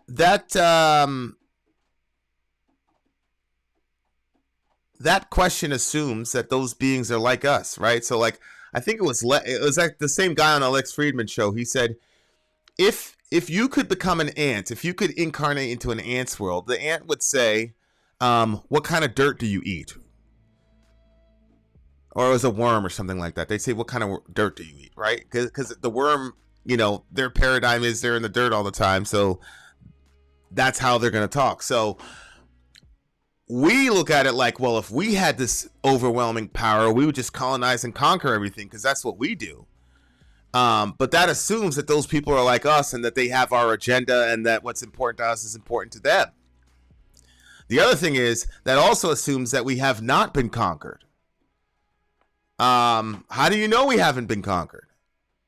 There hasn't never been a day on this planet when there hasn't been horrible bloodshed and things of that nature. How do you know that that's not the way that they're conquering us? Like there are so many possibilities from hyper intelligent beings that are in the 5th, 6th, 7th dimension or whatever, that paradox has always been strange to me, that people would like make those assumptions. But I hear what you're saying. In Rome or near it, many prodigies occurred in the winter. Some of those portents were that phantom ships had been gleaming in the sky. Yeah, I mean, Perkinos, and I know you know about the when Josephus and Tacitus talked about the angels' armies in the sky, where they saw men in gleaming armor running to and fro about the clouds. Just over Jerusalem in 70 AD. And this was recorded not just by Josephus, who you could say is religious, but also Tacitus. Josephus, when he recounted this sighting, he said, I wouldn't believe it if so many people hadn't seen it and so many respected people hadn't told me. So Josephus was not a gullible person who just believed anything. But that's been recorded. People saw unidentified aerial phenomena in the air prior to the destruction of Jerusalem. It's recorded by Josephus. It's recorded by Tacitus. It's there. People could do what they want with it, but it's there. They would Death Star our asses for the safety of the universe. Well, one of the things that that the Fermi paradox doesn't ask is, how do you know that we're not just being quarantined? Right? How do you know that these things didn't look at us and say, okay, these guys need some time to mature. We're just going to put you in this little bubble here, and here's this little piece of the universe, and you won't know the difference. That, to me, is a much more rational explanation to the Fermi paradox. It could very well be, okay, you guys out here bombing people, killing people, all types of shit. If we let you guys go out and get to Alpha Centauri or whatever, you guys are going to fuck shit up and make shit inconvenient. And we don't believe in killing you guys, so we're just going to quarantine you in your own little bubble and you'll never get out.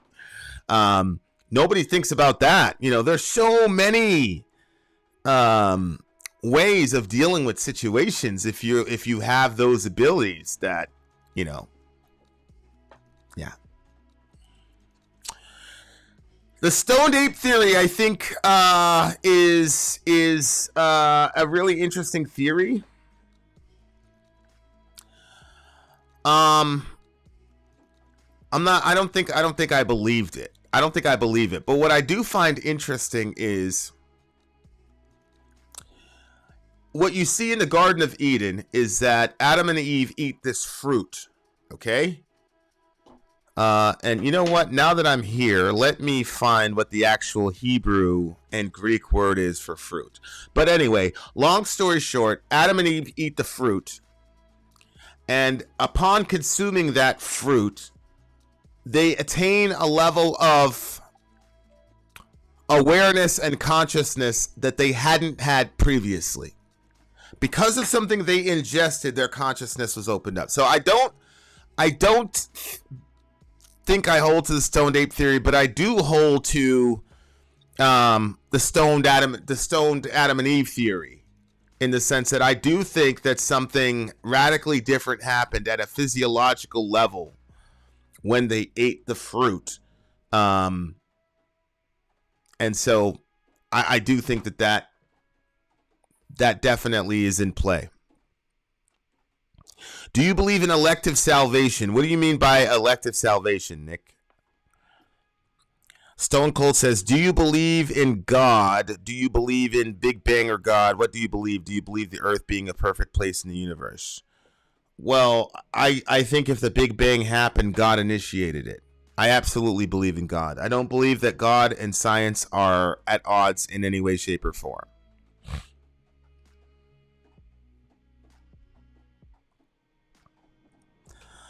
The dark forest idea is interesting too. The universe is so dangerous, everyone is hiding, and there are predators. That's why we can't see anyone. Yeah. I mean, like I said, I think that the universe is populated by benevolent intelligences and dark intelligences. And I think to some degree that Earth is and that we are a sort of in the middle of it, and that a lot of what we call religion or whatever is us. It's like I said earlier, like if one of these gods came down, I would never pledge fealty to them and betray Yahweh. So to me, a lot of what we call religion or whatever is just who you're pledging allegiance to. And from my vantage point, Yahweh is the Most High, the Trinity is the Most High, and so obviously it makes a lot more sense to pledge fealty to him, because he's the most powerful. And he's the most loving, obviously, in my view. What do you think about the ancient religions like the Anunnaki and deities and ancient Sumerians? It's a crazy religion. Yeah, I think if you think about the Anunnaki and the Nephilim or the sages, as Michael Heiser's work has talked about, clearly there is some sort of interface between genetically superior extra-dimensional beings. You know, people say extraterrestrial. I don't think they're extraterrestrial. I think they're extra-dimensional. But there's clear interface between extra-dimensional beings and us, which then created these sort of superhuman demigods that you see recorded in stories like Hercules, all that type of thing. And oddly enough, you even see this with the alien stuff where people are talking about, genetic engineering these aliens and these half-breed babies and whatever.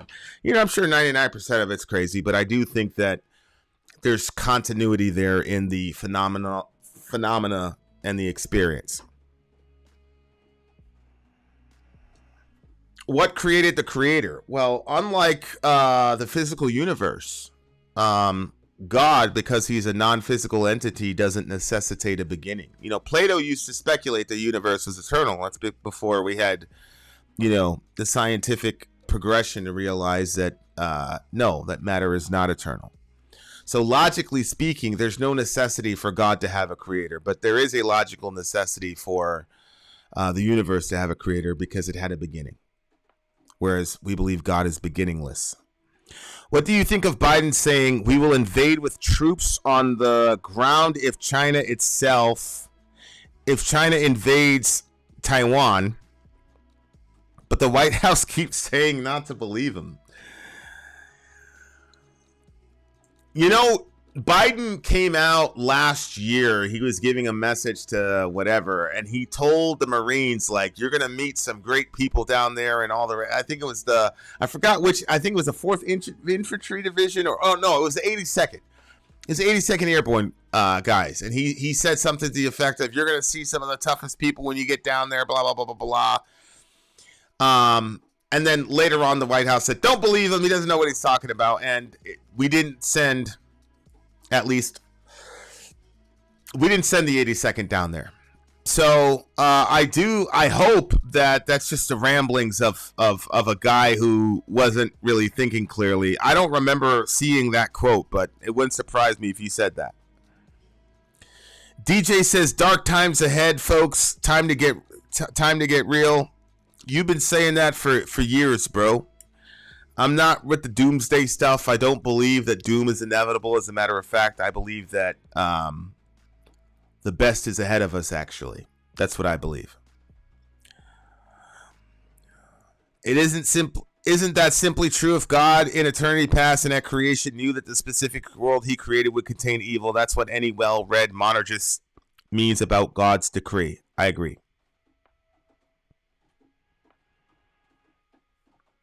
Vin, are Adam and Eve black? Yeah, Adam and Eve would be considered black by today's standard. I'm sure they were darker than me.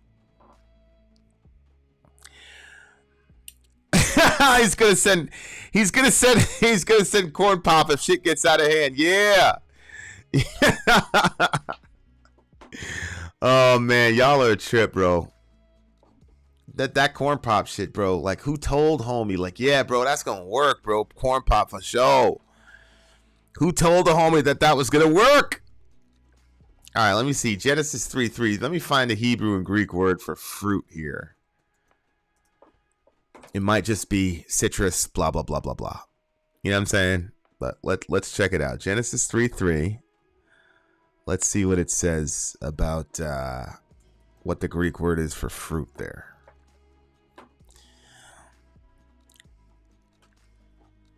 Zach Wild in the house. Biden came out recently and reiterated that we will send troops to China, and then the White House says we still believe in our one China policy. Yeah, you ain't black if you don't vote for Biden. Thoughts on Dems funding radical Republicans? I don't think that, in principle, that it's as horrible of a strategy as TYT says it is. I think the problem is they're so stuck in their world that what they're calling extreme is not extreme to other people. So to me, that's the problem. Because the logic is people are going to find, this extremist Republican wins, and then we're going to say, you don't want to vote for this guy. He's an extremist. Vote for us because we're milquetoast. We're right down the middle.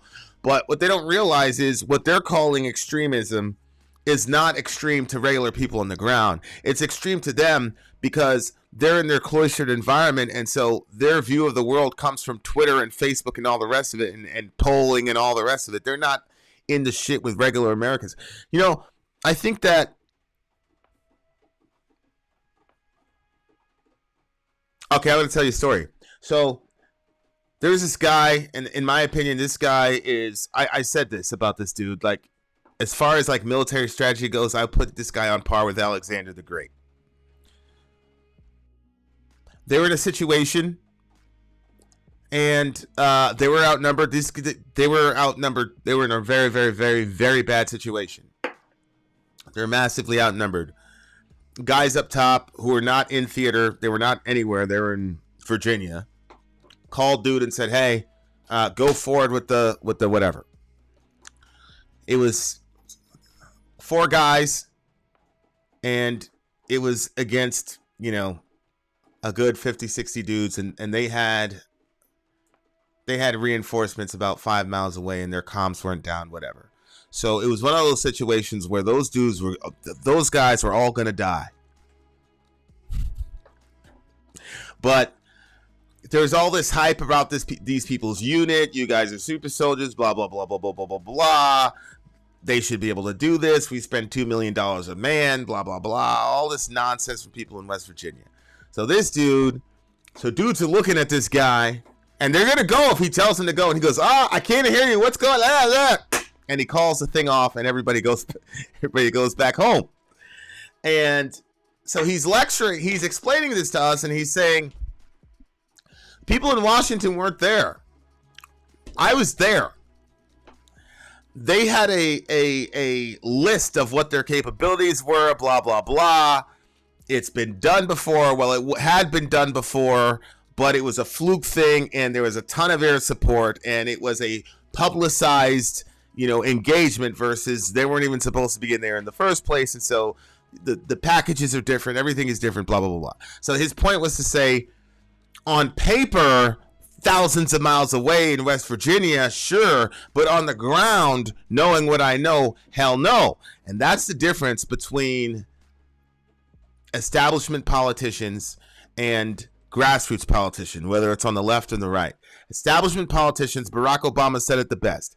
He said that by the time he got to about year 7 or 8, he had just figured out the job and was really good and efficient at it. But conversely, he said, obviously, I lost touch with the people because I didn't see Trump coming from a mile away. I thought that was a very self-aware perspective to have that I do not see in the current Democratic Party at all.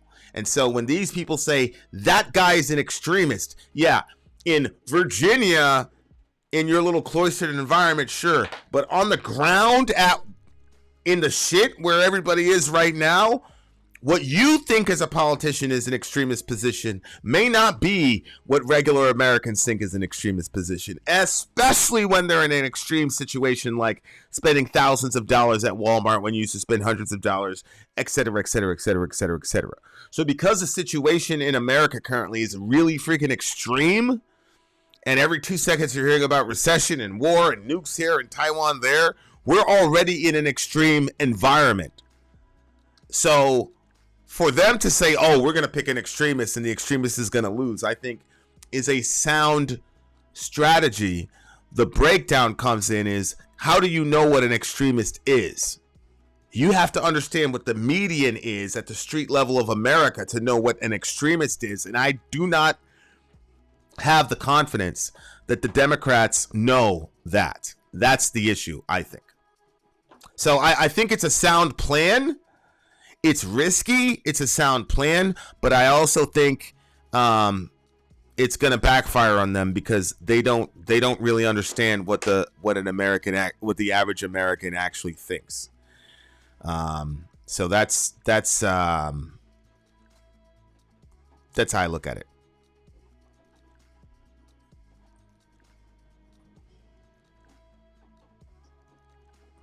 More than half of missing and murdered women, children, and some men are 53%. That 53% are indigenous people. The government in the United States and Canada does nothing.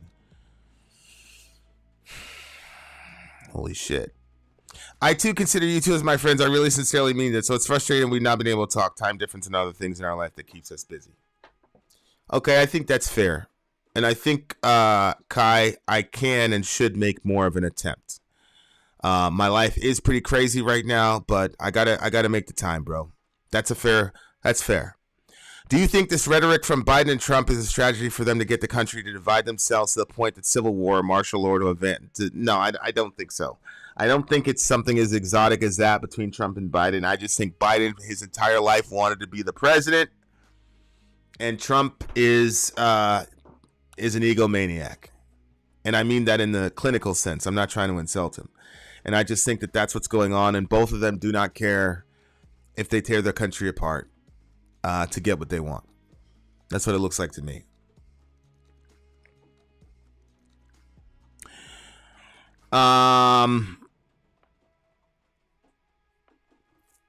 Let's see. Is there a biblical passage about Pangea before the flood? I don't really think so. I heard a pastor say something like that one time, but it was kind of like, it was kind of like speculative and a kind of a reach, and I don't know. Have your prediction on the midterms changed in spring? Yeah, I definitely think that the Rose situation is going to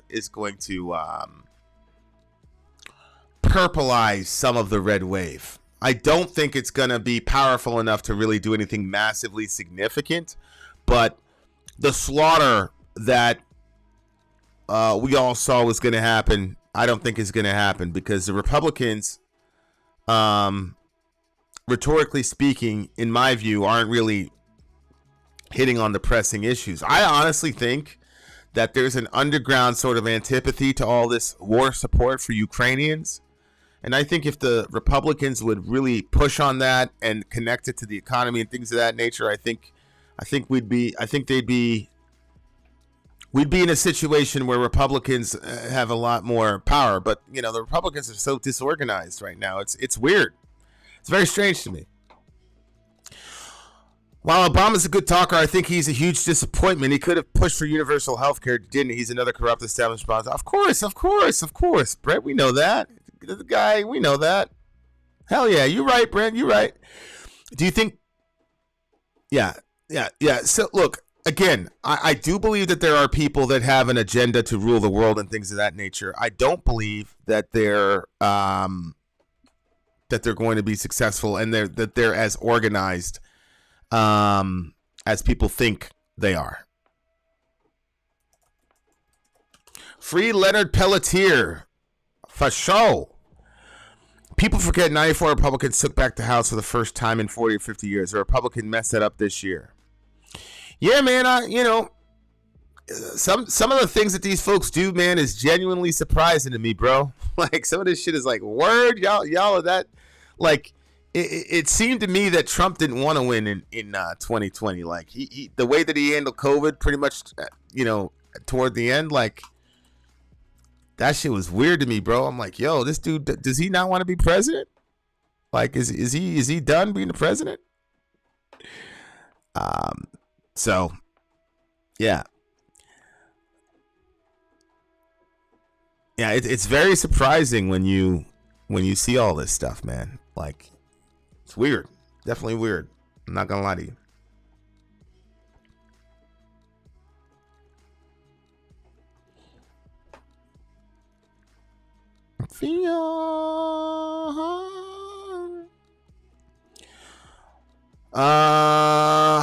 Let's see. 10 minutes, guys. 10 minutes. GOPs have a ton of strength in having consistent messaging, but they're all over the place lately, especially now with Lindsey Graham floating a national abortion ban and Mitch trashing that. Yeah. Man, fuck Lindsey Graham and his, I shouldn't say that. Don't speak evil of a rule of your people. I'm not a fan of his abortion ban. He knows that 95% or 90% of abortions happen in the first 15 weeks. That's some weak sauce way of him saying to us that he's like doing a ban while at the same time appeasing the vast majority of Americans who don't believe in. Most Americans don't think that you can have an abortion past 3 months. They really don't. They think that, you know what I'm saying? So it's just a milquetoast way of trying to, play both sides against the middle. I don't have any respect for that move at all. That's cowardly, So, but believe me, like, I can't get into it, but the Republicans are it's definitely a concern for them because they were never pro-life.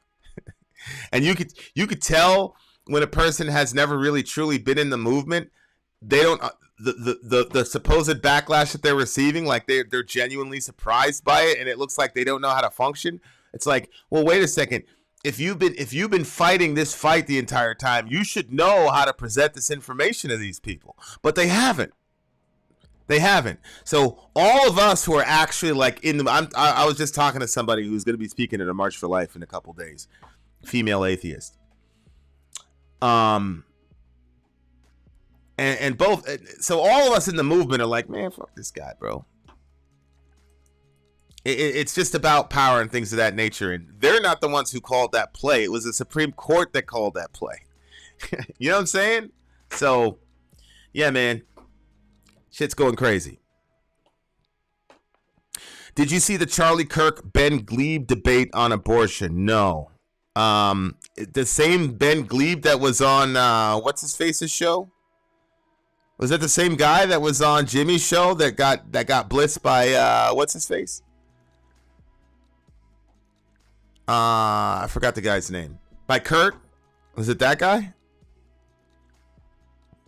Yeah, like they're trying to switch gears now because they were never in it. The people that are in it are willing to like live and die over this shit.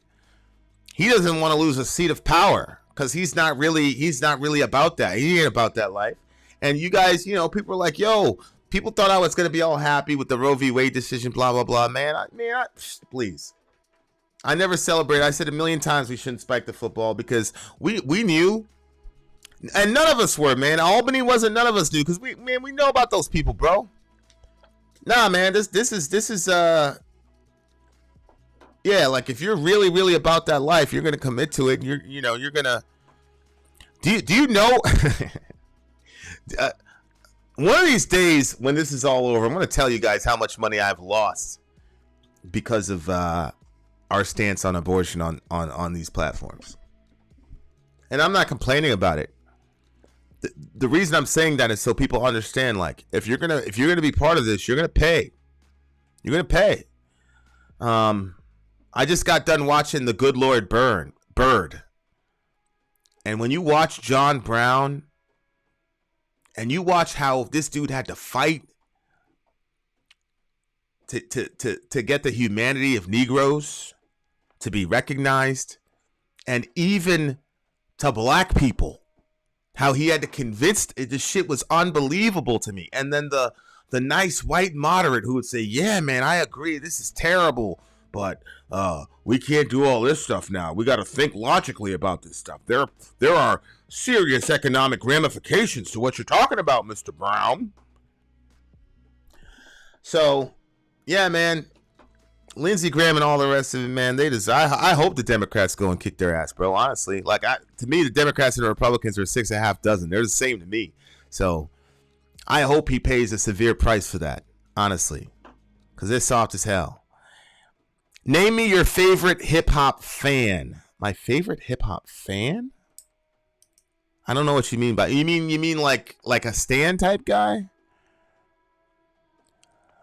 If you have any doubts about there being a God and whether or not he performs miracles, obviously you don't watch the Dolphins and the Ravens today. Later, Lisa Fernandez. Yeah, bro. That shit was... shout out to Tua, though. Tua's been getting... He's been getting it, man. He's been getting it. So I'm happy that he's doing his thing. Abortion affects black children the most statistically, yet BLM says nothing about it. Hell yeah, bro. I was outside of a clinic one time. These BLM people came by. I was like, word, Black Lives Matter. So how come more black babies died via abortion in New York City than were born? So in the most populous city in America, we had more black babies killed than born 2 years consecutively. But Black Lives Matter. Shut the fuck up. Black Lives Matter.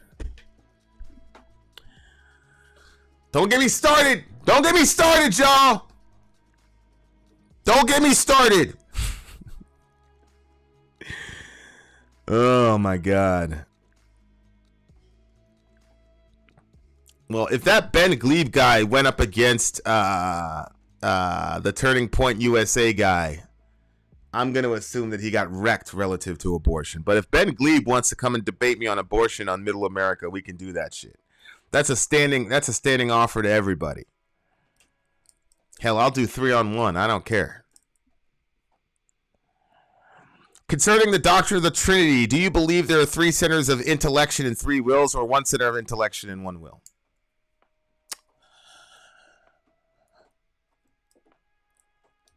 There are obviously 3 separate centers of consciousnesses that are aware of the other and aware that they are not the other. In Hebrews, it talks about the blood of the eternal covenant. You cannot make a covenant unless you're operating with multiple consciousnesses. Now, the concept of the will, I think, is a singular will, because Jonathan Edwards defines the will as the will is the mind choosing.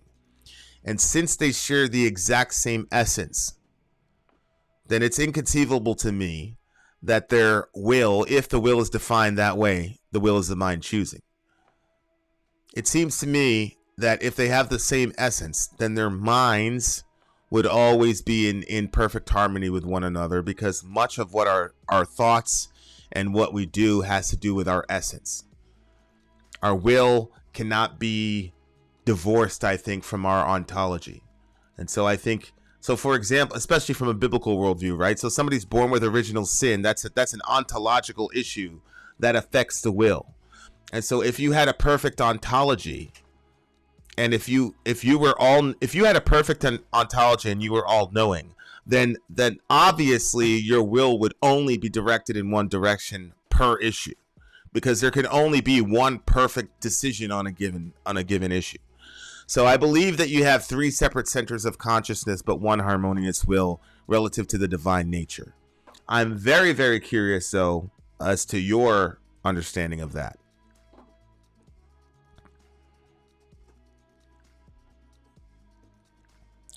Yeah, hell yeah. I would love to get online with you, Michelle, when you're oh, look at that. That's a look how she spelled her name, y'all. That's the Irish version. That's badass, Michelle, honestly. Honestly, that's really awesome. I think I hear a coyote attacking some dogs a few houses over. Oh. You know, that's pretty ugly, huh? Just the sound. Weird. Kurt Metzger doesn't seem like the person to debate someone, period. Yeah, Brent, but he blitzed that dude, bro. He blitzed that dude when he was on the show. But the thing is that the guy's arguments were so, like, demonstrably just bad that, you know, it got to the point where he was talking about how he and his friends listened to Eminem's first record. I hope Applejack is still in the room. This dude, Ben, shout out to Ben. he said he and his friends listened to Eminem's first record, so they all went outside and looked for somebody to put the screws to, and that's because Eminem, you know. And he was like, "Thank God we couldn't find anybody," or whatever. That shit was candy apples, man. That shit was funny as hell, bro. I was laughing. Oh my God.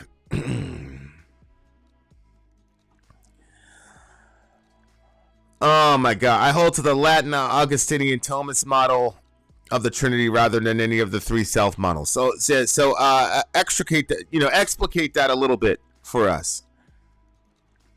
Yeah, that guy to me is that Gileb guy, whatever his name is.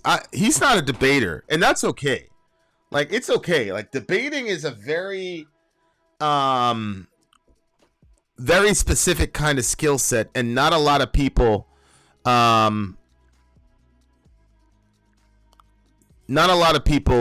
can get there. Okay, so do I believe in destiny? What do you mean by destiny? Do I believe in destiny?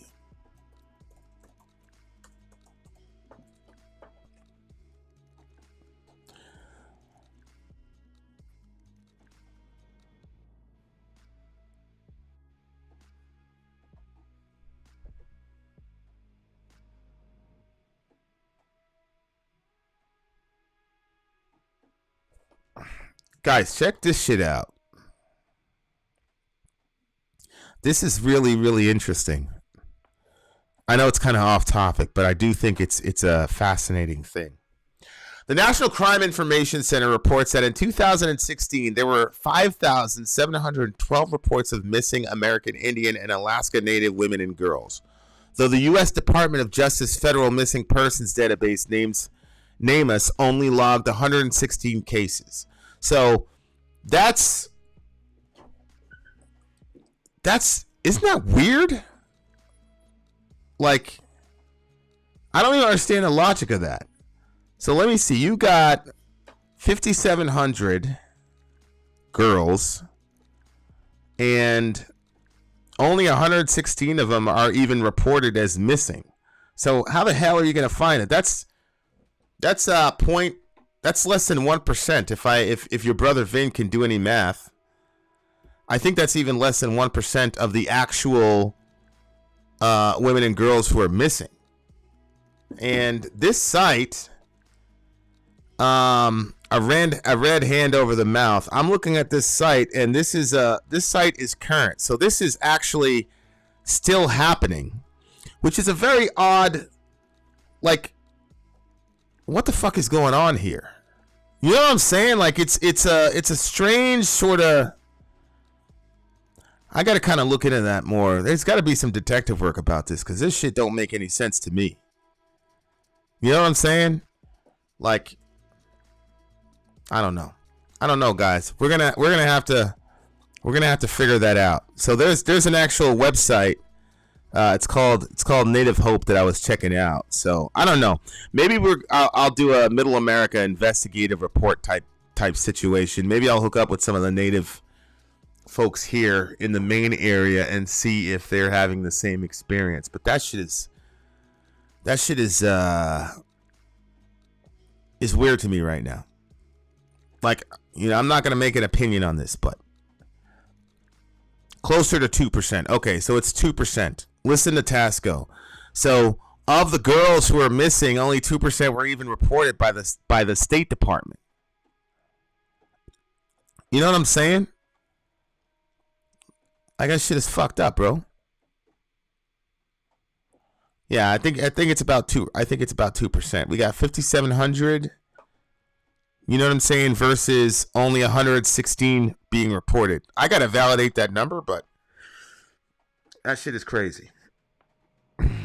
Oh, my man Downing is in here? Where'd he go? What's up, bro? Hope you're well. Okay, there you go. Shout out to my man Khalilullah Downing, friend of God Downing. Shout out to the homie. Maintain your iman, bro. I hope that situation is clearing itself up. I hope the truth comes out. You know what I'm saying? Shout out to you. If you need anything, dude, you know where to hit me. And I'm serious, bro. If you need anything, hit your boy. I got you. Yeah, so that shit is crazy. So if anybody's got any research on that, hit me up. And I'm gonna try to look for search out some native folks in this area and see if that experience is the same. That shit is crazy. I think me and Soraya are gonna have I think there's a native like reservoir something. What's it called? Reservation Road. Everybody's been telling us to look at. So hopefully, you know what? Let me chat with this person. Maybe I can get this person on Middle America. We can do an interview. Yeah, I'll probably try to do that. Listen, if anybody knows like an authoritative native person who knows what they're talking about, let me know. I need to talk to some people that's credible, that has documentation, that has information. Yeah. I need to know that.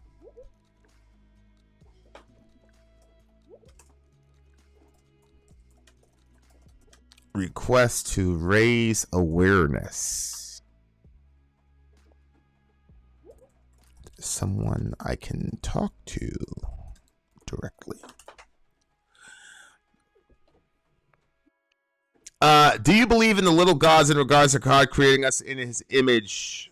Since some people take that as us also being a god, I don't believe in this, to be clear. No. Us being image bearers of God does not mean that we are little gods. But what it does mean is, so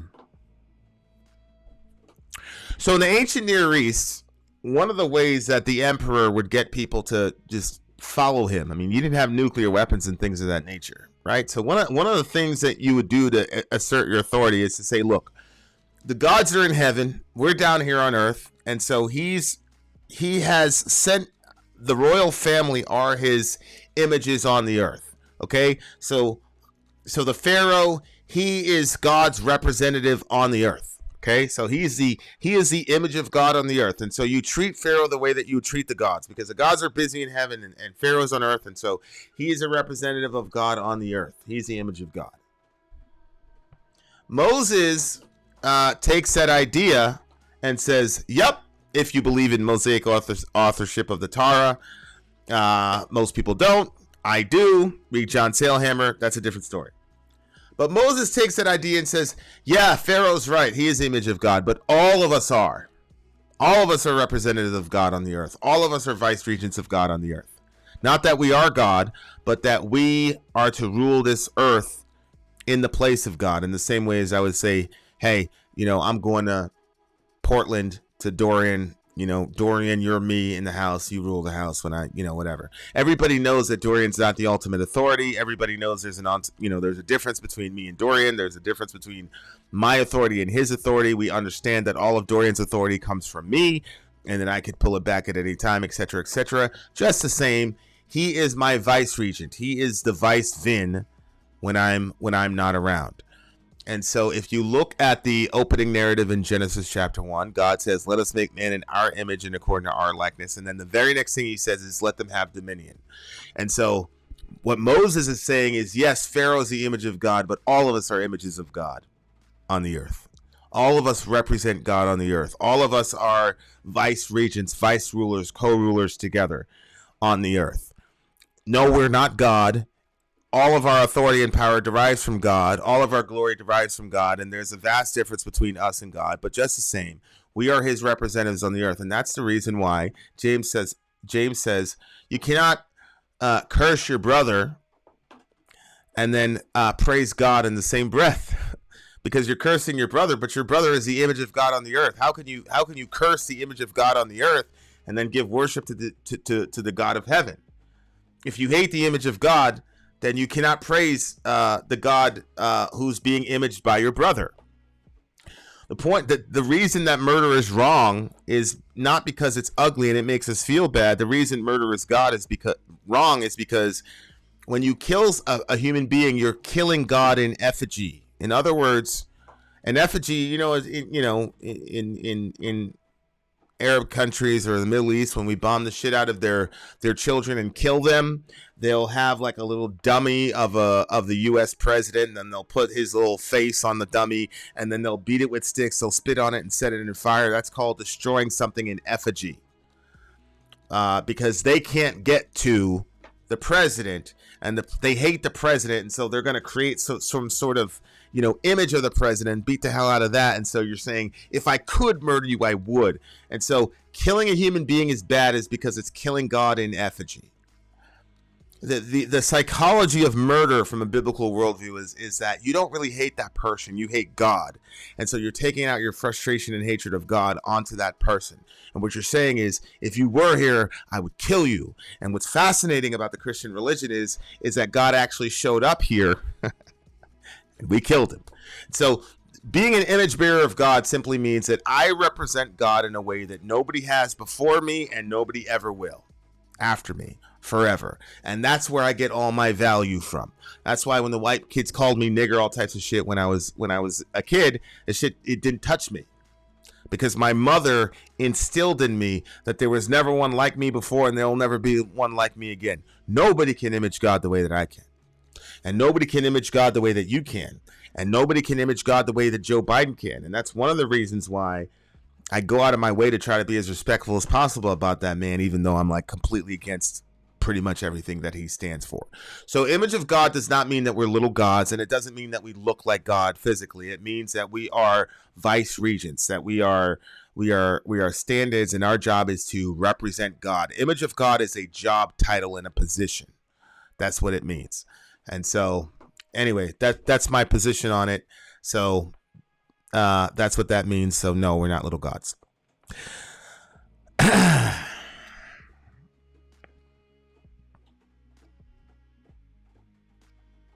All right, guys. I got 3 minutes left, guys. 3 minutes. 3 minutes.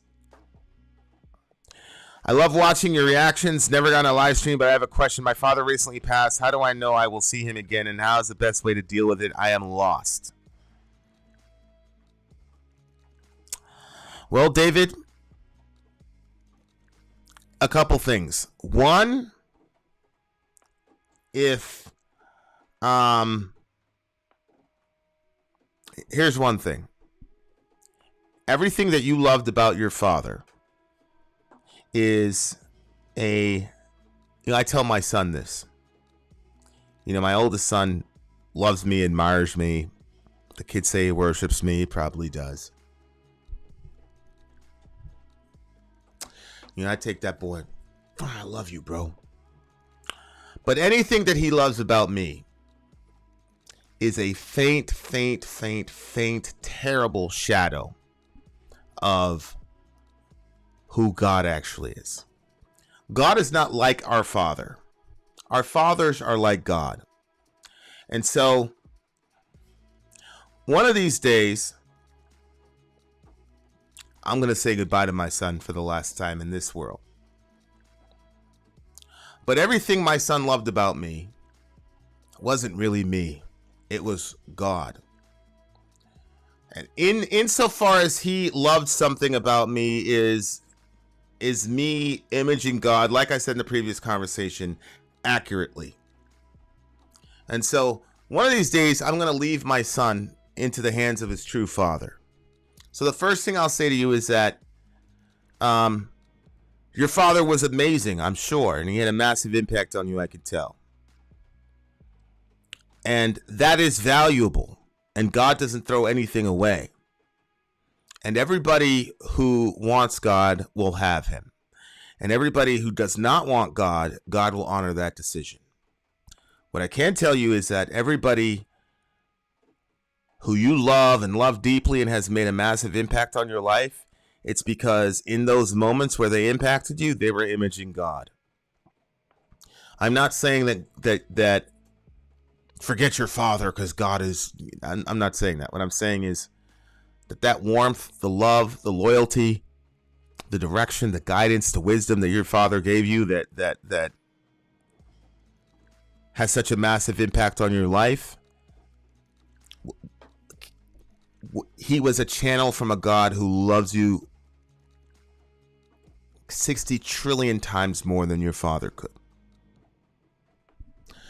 So, first thing I'll say is I want to honor your father and say well done to your father for having such an impact on your life.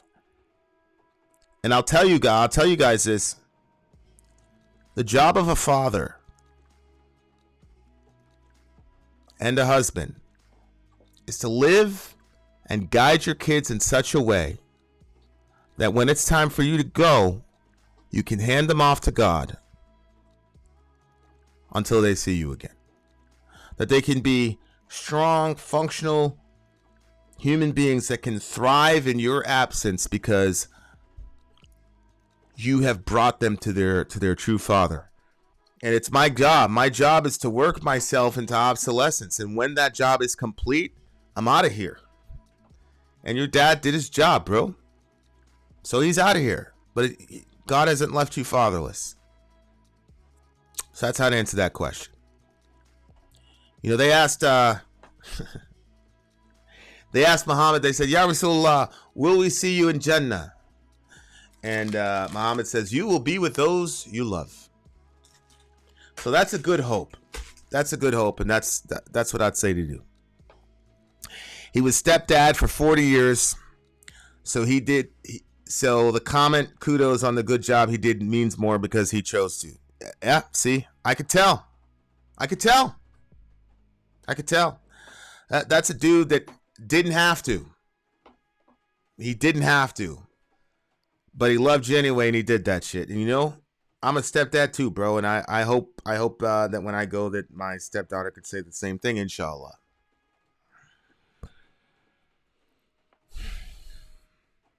So I salute your dad, bro. But don't despair. Don't despair. Because you got another dad who, if you open your heart to him, he'll love the hell out of you. And I mean that literally. I mean that literally, my brother. And there's nothing wrong with shedding a tear here and there. Nothing wrong with that, my man. Nothing wrong with that. So shout out to Dave's dad. We appreciate you, bro. And that's gonna be a good reunion, bro. I got a mom. I got a couple moms up there. I know I'm gonna see him again. That doesn't mean I don't feel this shit. I feel it, bro. Trust me. And I feel it with you. like I feel that shit. And I appreciate you, bro. And I really appreciate you sharing that, because it gives me a motivation to do a little bit extra, spend a little bit extra time. And all of you who are fathers, man, think about what this dude is saying. This dude was a stepfather, and this dude gave 40 years of his life to this dude. Holy shit. That's a high bar, y'all. So I want to be the type of father, man, that people will say that about, you know? Okay. So, all I gotta say is, look, when that time comes for all of us, you guys better make sure you're on the right side of all this shit. Because when I think about you guys offline and shit, like you guys, I'm like, yo, I tell God all the time, I'm like, I want every single one of my friends, bro. Every single one of them.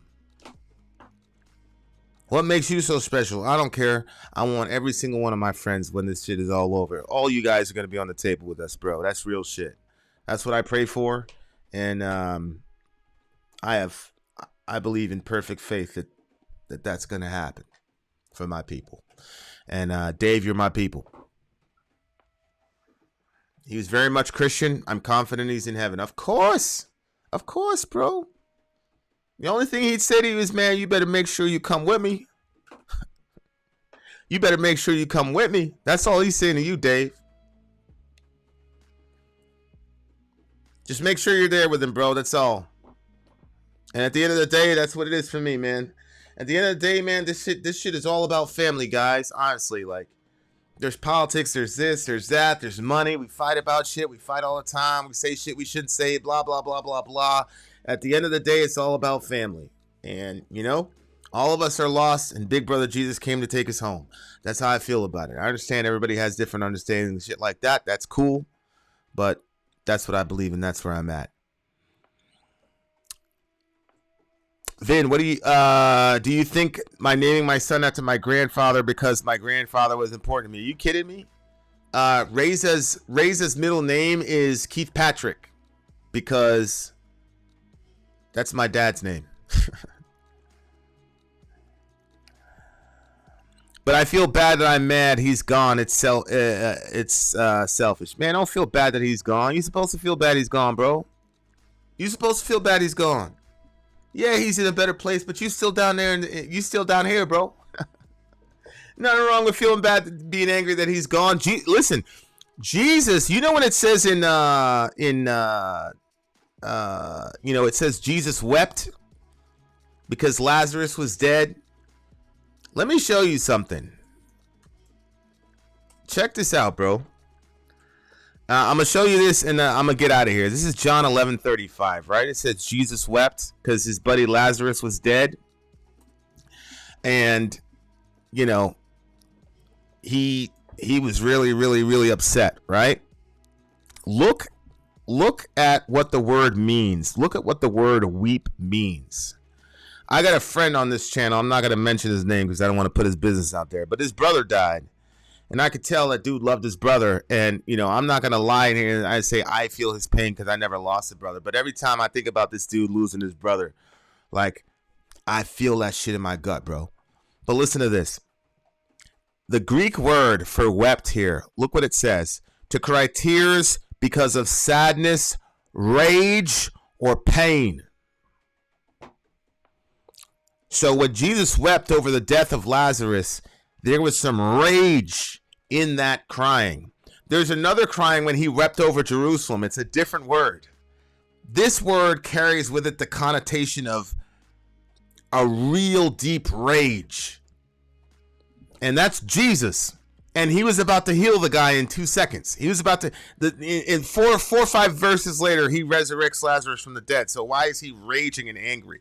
Because he's looking around and he's seeing all the weeping and the pain, and he knows, yeah, I'm going to raise Lazarus from the dead, but 20 years, he's going to die again. And these people are going to have to go through all this shit again. Death is an enemy in Christian theology that will be overcome. So nothing wrong with some rage at death, because that shit is not supposed to happen. People are not supposed to be separated from their kids, and parents aren't supposed to be separated from their kids, and kids should be able to go to school, come home, and have an egg. I used to come home from school. My mom used to make me an egg. Come, Vin, here's your egg. She'd have to have a boiled egg. I'd put down my little Pac-Man book bag, and she'd sit down with my egg, and she'd ask me how school goes. That's the shit that's supposed to happen to those kids in Uvalde, bro. So anybody who's not mad at death, man, I'm not with it. Hell yeah, we're supposed to be mad at death. Hell yeah, we're supposed to be mad at death. Yeah. So I'm mad at death. I'm mad for you, bro. But it's all good, because we're all going to be together again for show, for show. Just make sure you're there, bro. That's all. Just make sure you're there. The same Jesus that guided your father till his dying day, he'll walk with you.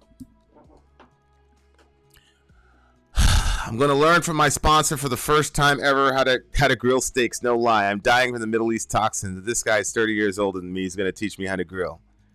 Hell yeah, that's what we about. Shout out to Stone Cold. I want death, but I'm too much of a coward to kill myself. And hi, Vin. Well, I hear you, great old one, but I'm glad. I'm glad you're too afraid to kill yourself. And I hope you're always afraid to kill yourself, because you have no right to take yourself from us. Your community property. You don't get to fucking just go. You don't get to leave like that. That's not how it goes, bro. All right. Much love to all you beautiful people. I love you all. For real. I love all you beautiful people. So love each other, take care of each other, do your best. Do your best, guys. Do your best. Trust Jesus, love each other as much as you can. I'll see you guys on the other side of the break. The other side of the break meaning in another day or two or three. Take care of each other, guys. All the folks with the super chat, thank you so very much. I appreciate all of that. And look, guys, be kind, because everybody you know is fighting a hard battle. So be kind. Be kind to people as much as you possibly can, because you don't know what people are going through. So do your best. Do your best. Okay, guys? And, you know, if you screw up and you hurt people, there's a cross for that. So, you know, just brush yourself off and get up and do it again.